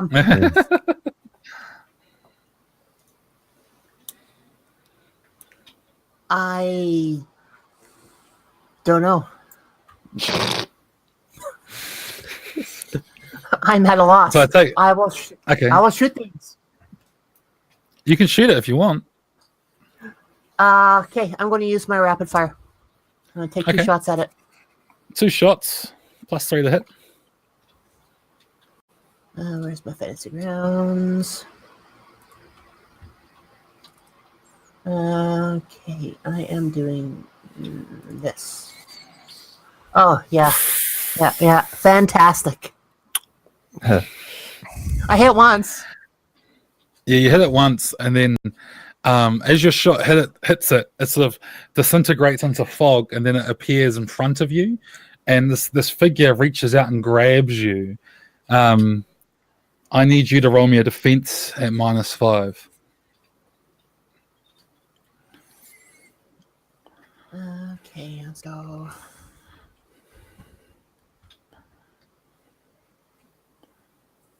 So that would be good.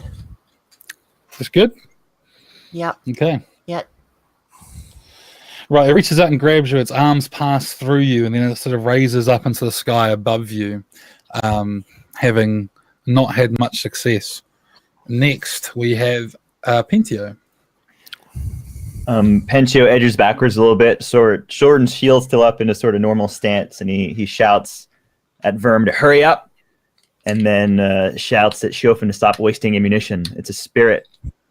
Our simple weapons are not going to hurt it. I yelled back at him. I don't see you doing anything else that is being any more effective.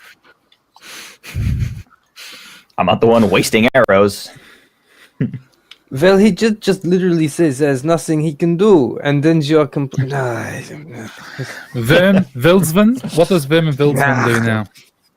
Verm says, well, perhaps there's something I can do about that. And he reaches into his pouch and procures wraith dust, which, let me look. I'm pretty sure that's exactly what this is for. Let me go check. I was totally expecting Eye of Newt, to be honest.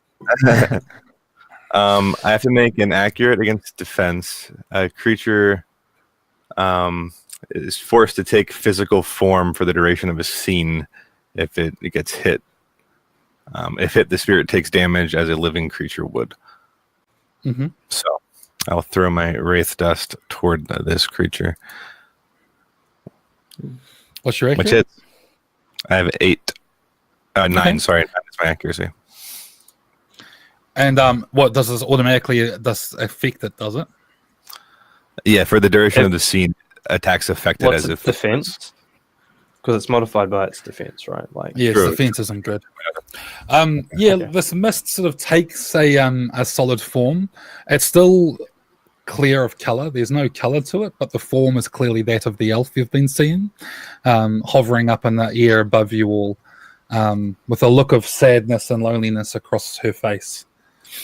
Is there anything else that you and Vildsvin do? it's still hovering. If that's the case, Vildsvin can't do anything. He'll just stay close to. If I can, I still move. I'd move a bit further toward the party, and Vildsvin would stay close by me. That's it. Okay. Yeah, you've reached the party at this point, so you're all sort of together. It is now Lothar's turn. and it's up there. Mm-hmm. I mean, it's solid. Doesn't mean it still can't fly. Yeah, I know. I'm just saying I'm melee, so there's nothing I could. I'm literally there as a. Can I you can't do held actions in the same way, so I can't wait for it to come within melee range and then hit it, right? Because that's literally what my character would be doing in this situation. You can only hit it as it disengages, but this has a sweeping attack ability, so you can't do that. You can sort of fly through you. We've had a problem with the mechanics, you were not boys there. and girls. Mhm. It's like, it's coming, but I literally can't hit it as it goes past me. It just won't let me attack. Too quick. My character just is just like, it's coming, and it's gone. Oops. Well, you're swinging at it. You're just not hitting it. Yeah. Right. I mean, So- literally, there's nothing I can. It comes down again. It's going for Siofin. Yet again. Comes swinging down, reaching out towards her to grab a hold of her with these mist-like wings growing out from behind it as it does so. And it's coming into attack at -5, please. Yeah, you managed to looks dodge good. it as this thing reaches towards you, and you manage to dodge it, and it sort of flies up again. It's getting quite frustrated with the situation, and you can see it's unhappy with you. You're now all grouped together. Siofin, what do you do? Put 2 arrows right between his eyes. Okay, roll to hit. Gotta get used to using my character sheet for this. Makes it a lot easier. 1, 2. One of them misses. The other one hits. Roll damage. And that would be 1d10. Hey, there we go. The arrow sort of Thoroughly strikes it, and you armor see love. blood come from it, but other than that, not a hell of a lot. By the way, all the arrows you're firing in this scenario are gone because you're firing them off into the sky in a big dark cavern. So you're Okay, so losing that's them 5 in right there. now. Okay, next we have Pentio. Pentio begins retreating back out of the large cavern, back into the narrow passage. Cool. So Is that Pentio's abandoned you all. No, he's following through on the order he gave earlier. Bring it if it chases us. Deny its advantage. Retreat back into the tunnel. You could shoot it now. Why aren't you shooting it now? You stand and Next- fight then. Next is Vermin Vildsman. I have been. Verm will. Is he able to apply elemental essence to somebody else's weapon? Is that? Is that not really. no? Okay. You'd need to be sitting there with the weapon doing it. So Okay. yeah. I'm just curious. Could he apply elemental essence to a bottle of lamp oil with the intention of like throwing the lamp oil at the creature as some kind of like firebomb, maybe? No, not really. You'd have like if it was like a dart or a throwing knife or something that physically wounds the thing, but the lamp oil, the damage isn't really from the actual bottle itself, is it? So Yeah, I'm just trying to figure out just anything. I can't do shit, I don't think, unless I did a bend its will, which I mean that Do it to the lamp oil. Toss it up in the air. When it's my turn, as it's still in midair, I'll shoot it with my flaming arrow type deal thing. a little Oh, alley little combo attack. Yep. fucking NBA street jam. Okay.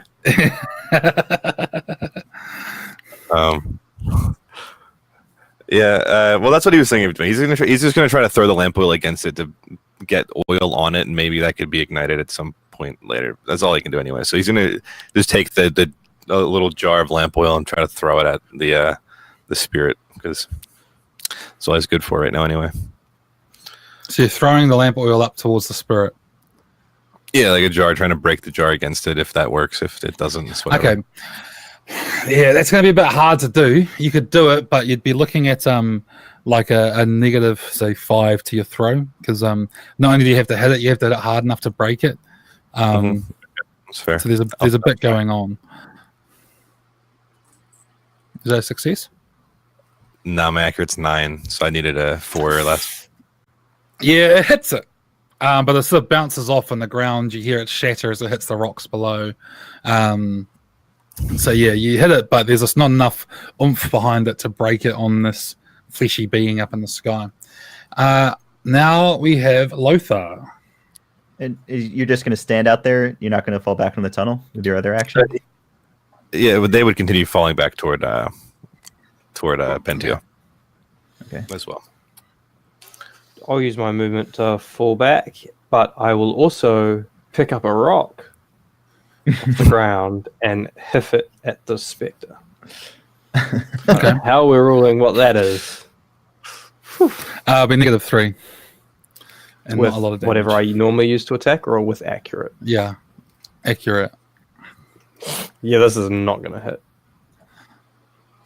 Yeah, the rock goes sailing, but you miss. Do Nice you throw. follow the It's a others into the frustration. tunnel? It's a throw out of frustration. Yeah, I fall back towards the others. Okay. Now the only one who's left in the cavern is Sheofin. It's this ghost's turn, and this comes flying down. And previously it was sweeping through. Now it lands, and it's reaching for Sheofin forcefully. It's no longer trying to sweep through. It's no longer thinking about its safety. It's desperately grabbing at Sheofin. I need a defense roll, 2 of them, at -7. Nope. Both of them are failures? Yep. Okay. You only have regular armor, don't you? Flexible leather. Okay. Yeah, you don't get to roll an armor save against this thing. As it strikes you, it hits you. You take 3 damage to your strong, not to your health, to your strong attribute. As you feel your being sucked away, right? And you feel your body getting cold as it does this. And then I need you to please roll me a resolute at -3. Nope. No, that's a fail. So this thing's grabbing, and you see Sheofin sort of shiver, and then all around Sheofin is this wall of fog that rises up. And then the fog dissipates, and Sheofin is standing there alone and unmolested. Charlotte, can you please have a look at Discord for me for a moment? I think unmolested Yeah. is ingenuous. Yeah, I think, not quite the correct use of the phrase. Should have used your move to fall back. Well, now it fucking lands, of course. Well, yeah, because the rest of us fall back. Who's going to follow us, or maybe not? Liam did signpost that it was getting frustrated. It's just we didn't realize frustrated means it was going to land. So you have a read of that, Charlotte. The rest of you see Charlotte sort of standing there alone in the cavern, this fog descending around her, and the ghost appears to be gone. Fuck that.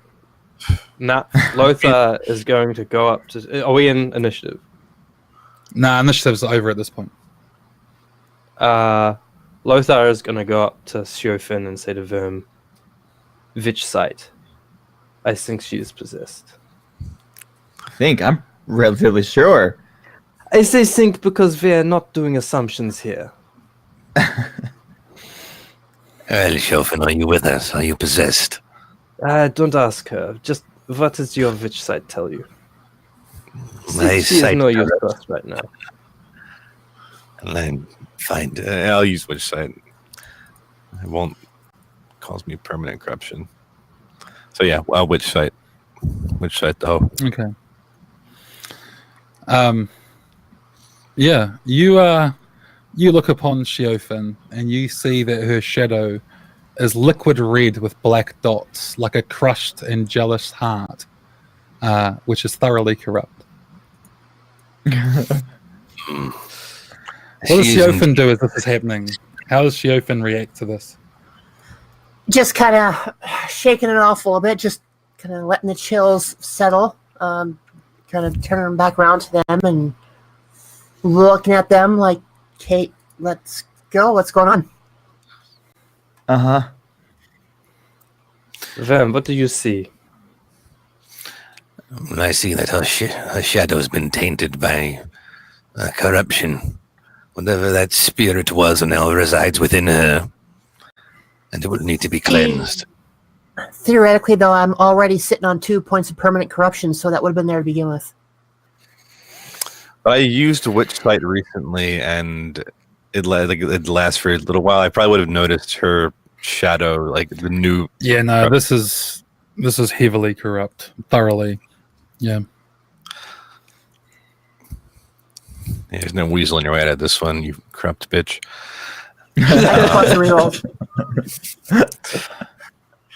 Lothar is going to say, there's a ritual for this, but I do not have it.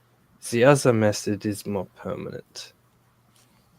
I don't know of any ritual to exercise a spirit. And you don't either. So what do you suggest we do? I don't see a need why anyone needs to cast a ritual. Would your master know how to exercise a spirit? I am not familiar if there is a ritual amongst witches to exorcise spirits, but he may have practiced something outside of our traditions, as some witches do when it's necessary. It's worth a try. See if he would cooperate with us. Witches would not know of what I speak, unless they have studied the church's teachings on how to deal with this sort of corruption, which is highly improbable. I don't know why you guys keep talking about corruption. Let's get out of this cave. So the question is, what do we do with her? I do not want to sleep with this thing near me. Nice day, isn't it, Chauvin? I don't trust her within my circle. I wonder... The elf that we encountered, it felt real to you? It had a physical form, yes. I wonder if there could be... no. It's most peculiar. The question is whether it's a short-term possession or something more attached. Did you know anything about... Sorry, go ahead. No, you go ahead. Are you going to ask if you knew about possessions? Well, I was gonna ask if there's anything I knew about lostlings. Like, would they be imprisoned on purpose, or sort of like banished to a place on purpose? No, it's more like your old folk tales you hear of ghosts, right? Like, I mean, no doubt there are some that have been deliberately banished. There are others which have just sort of fallen and not made the move over to another realm and have grown lonely, and that's why they're called lostlings. They're considered lost. They're often spirits of people who fell quiet and cold and alone and are reaching out for others, is the idea. They're generally considered more sad than hostile. Right. I imagine it's probably some sort of curse, or I am relatively certain the elf is a lostling. If we can find where she was trying to go, perhaps she'll go. What is the... he'll be addressing us to pinch you. What is the relationship between the victim and the lost sling? Is it symbiotic? Is it one feeds off the other? Is it parasitic? I don't think that's something Pincher would know.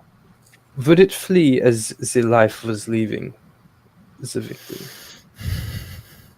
Well, the lostling is more interested in companionship rather than anything else, I think. Unless there's anything else that you can...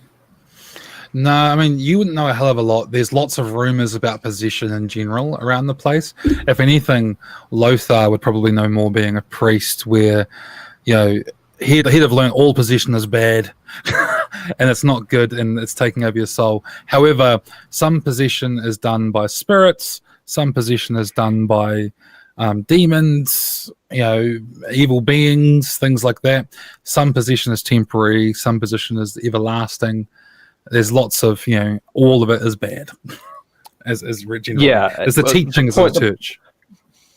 Yes, what Lothar wants to know is, or he's trying to ascertain, is if it's temporary or if it's permanent, because that determines what Lothar has to do, like, unfortunately for Chauvin. Or is it a question of, or is it permanent but the possession will break upon the person being at the edge of death? Lots of different stories you've heard. You would have done this general case studies in your studies as a priest. And again, you don't know specifically about lostlings. You know, in some cases, people die, spirit dies with them. In other cases, spirit jumps around like playing, hot potato. In other situations, you kill the person and the spirit just comes back somewhere else later down the line.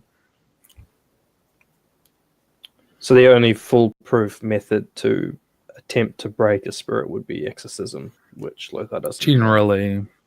Sometimes it cures itself. But exorcism's the go-to guide. Exorcism, and if that fails, burn them at the stake. Yeah.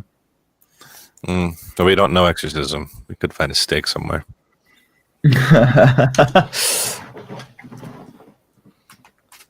Because at this point, Lothar is not seeing Chauvin anymore. Right. So it's become an entirely separate problem. Well, this is unfortunate for her, but there is only one way for certain to deal with this that I have on hand right now, and that is the forced separation through. And he sort of holds up his flaming mace, twirls by killing it slightly. Not the burn, the cleansing of the soul. I'm going to back away Was just it a little bit so- from Lothar. The Usually soul- resulting in death.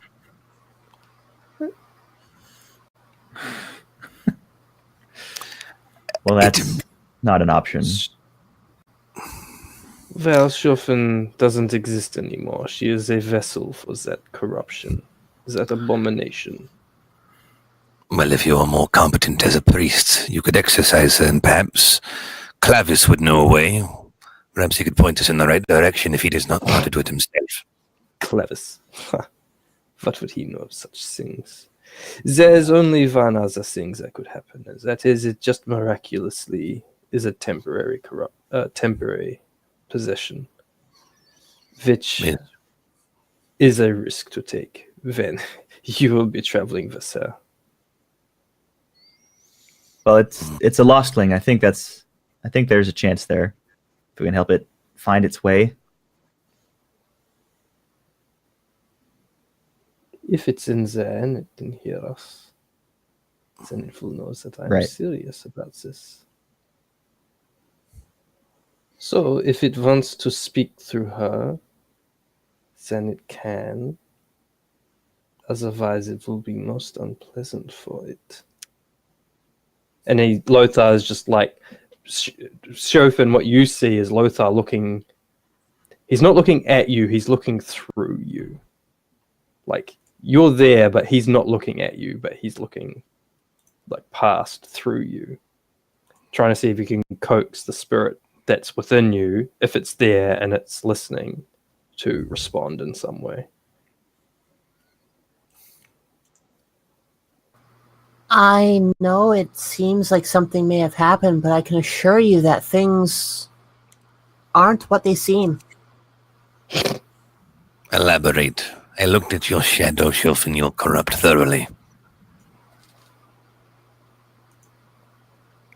Corruption doesn't always tell the whole story, though. But we should be away from this cavern as quickly as possible. We need to get outside into the light. Into the light. Into And what the happened? free, clear air.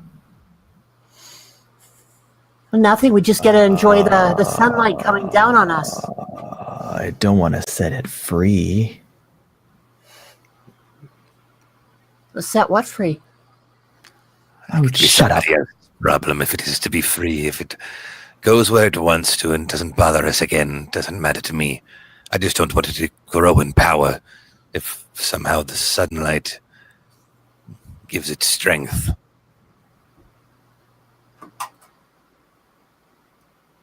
The sunlight would not give it strength. Interesting to say as a worshipper of Prios. The sunlight, if it was to stand in it in itself, it would not like it. It would be unpleasant. You saw it respond to when it tried to attack me. The light of Prios is anathema to these things. Well, maybe the Pretty light smell. outside, not the light of Prios. Maybe the light of Prios is a fabrication. The sun does not belong to you or your god. It belongs to us all. I just want to get out to the sun where it's warm, where we can actually breathe. The closeness of the air here is just stifling.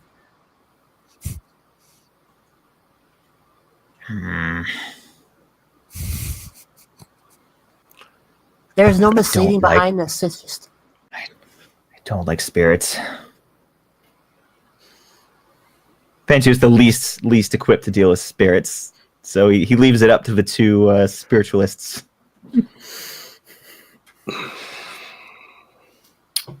Fuck. I start edging back towards the entrance of the cavern, kind of trying to beckon them to follow me a little bit so we can start. Move now on. you want to leave the cavern?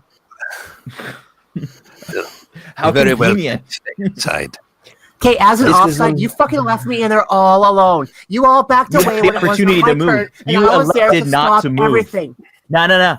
You elected You not to started move. moving first after my turn. I did not told you to have a move. choice to move at all. You did. What was I going to He do? told you to move. Start moving or start shooting To at move. things? To fall back. To fall back. In fact, you I could've did done not that. have that In fact, you had the Did not first have that opportunity option. to do that. Lothar, Okay. I'm not Lothar's fucking going listen, Lothar. I'm to- like, what the shit? Lothar's going to...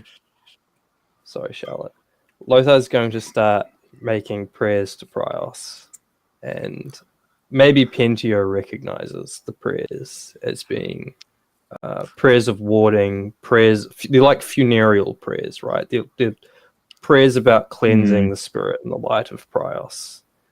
Yeah. And he's going to start deliberately walking towards Siofin. Okay, and at this point, because we're running out of time, This We're is a going good to cut it cliffhanger, off. Liam. Yep.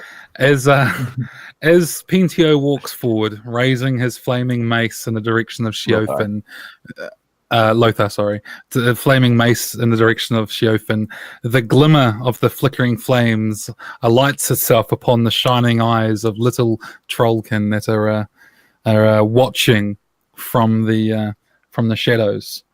Troll shadows, sorry, which are watching from the shadows as you move forward to attempt to cleanse the soul of your once friend.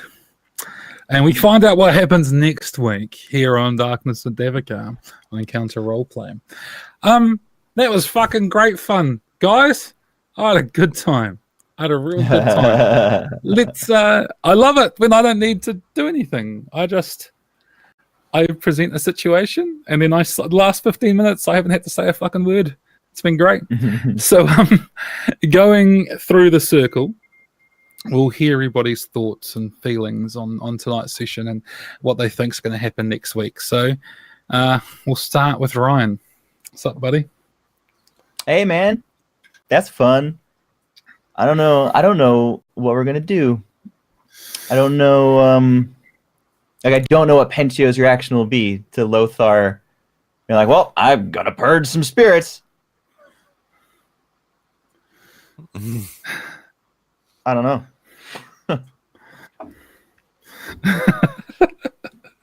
Cool. Okay. Yeah, it'll be interesting to see.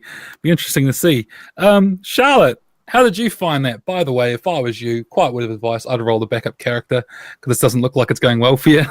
So, how did you find that, Charlotte? You know what? If I'm rolling a backup character, then so is Lothar.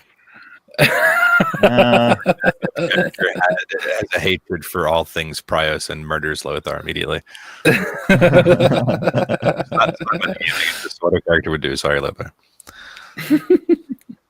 Yeah, possessed or not, I still have backup if I draw on the changeling. So Yeah, no, that was good. That was fun. It was for like half the game. There was like no rolls whatsoever, at least on my side of things. Just kind of sitting back and taking things as they came. And yet again, for the third time in a freaking row, eating or drinking something that has a bit of a negative effect.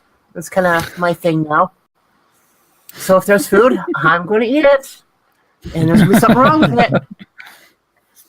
In this case, I ate a spirit. The spirit ate you. Yeah. Bit of both, I think. Yeah. It was I was a bit worried at the start might be a bit boring for the rest of you, but it was a fun bit of character development, I think. It was good. I enjoyed it, although my throat still regrets it, and I'm kind of slightly upset that we have to talk to him again next week, so I couldn't get it over and done with. But speaking of, you got to listen to Plague Garden, the audiobook from Games Workshop. It's an Age of Sigmar story. You sound exactly like the Pox Knights, the Nurgle Knights. You pulled that off rather well. I've spent a couple of weeks practicing, or a week or so practicing, how to sound like I've got no teeth. It's quite hard when you've got teeth. So speaking of cantankerous witches with annoying voices, Luke, how's it going? I was going to remark on that too. I thought you did justice for Clavis, and I really enjoyed the voice and just how you played him. So I am excited to meet him again next week, despite it taking a toll on your throat. It doesn't, it's not my throat. I don't get I know what Vern will do with the possession and Lothar, but I'm not going to tell you what it is until next week. Ooh. Or what it isn't. Ooh. Who knows? But yeah, it was fun. I'm really looking forward to seeing what happens with all this. Meeting the next character. Yeah. I'm looking forward to it too. It should be good. It should be good fun. No, actually, as much as I take the piss, I really enjoy Clavis. He's a cool character. I'm glad I got a chance to come up with him. All I was thinking is, what sort of arsehole would have been able to control them? What sort of person would you have to be to raise Verm? It's not so much control Verm as create Verm. Let's shape him.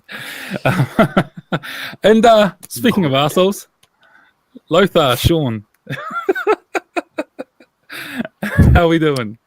Someone's got to be the asshole. Yeah, this is true. See, you butt up into the thing where you don't want to do what your character wants to do, but it's like literally one thing your character would do that even any hesitation, right? And I'm showing that he's hesitating, but he's not hesitating. I'm hesitating. I'm like, I don't want to do this. But he'd have to. I mean, after this might be when he starts being like, holy fuck, that was traumatic. But, you're assuming you're going to win that fight. There's a great way to end the week. There's a great way to end the week, but god damn it, Liam. God damn it. Yeah, I had a good time. I'm really looking forward to next week. I'm looking forward to seeing how this resolves itself. This was a good moment of inter-party tension, so I'm digging it. I'm looking forward to how this goes. I enjoyed getting to create a weird Davokar again too. So this is all very much the sort of. It's a nice mark for our halfway point. Yeah, we're right in the halfway point, and we're about to have a party member kill another party member. So, well, carry on as you start as you intend to finish. So, Anyway, enough rambling from us. I'll kick into some thanks for our sponsors. All of the roles you've seen this evening has been on Fantasy Grounds. We're not allowed. We've got an NDA sign, so I can't go into details. But there's something a bit different about tonight. We'll see if you can figure it out. Check it out for free over at fantasygrounds.com. Also, if you're into miniatures, perhaps miniatures of ghosts trying to possess barbarians, whalingames.co.uk. Get everything you need at 20% off. And Tabletop Loot is a big sponsor. They sell dice, giveaway dice on this channel. Good place. If you're into dice and RPG things, go check it out. As always, a huge thank you and shout out to Encanto RP, Will and Sid, for allowing us to come and squat on their channel for 3 hours every week and have a game. It's good fun. So, make sure you check out their other games they have on this channel. They've got games 7 days a week, I think. And lots of hours of good times. So check it out. And I think that is it from us. Thank you all for watching. Thanks to all the new subs. There's quite a few of you this session. Have a good time, and we'll catch you in the next one. Cheers. Peace.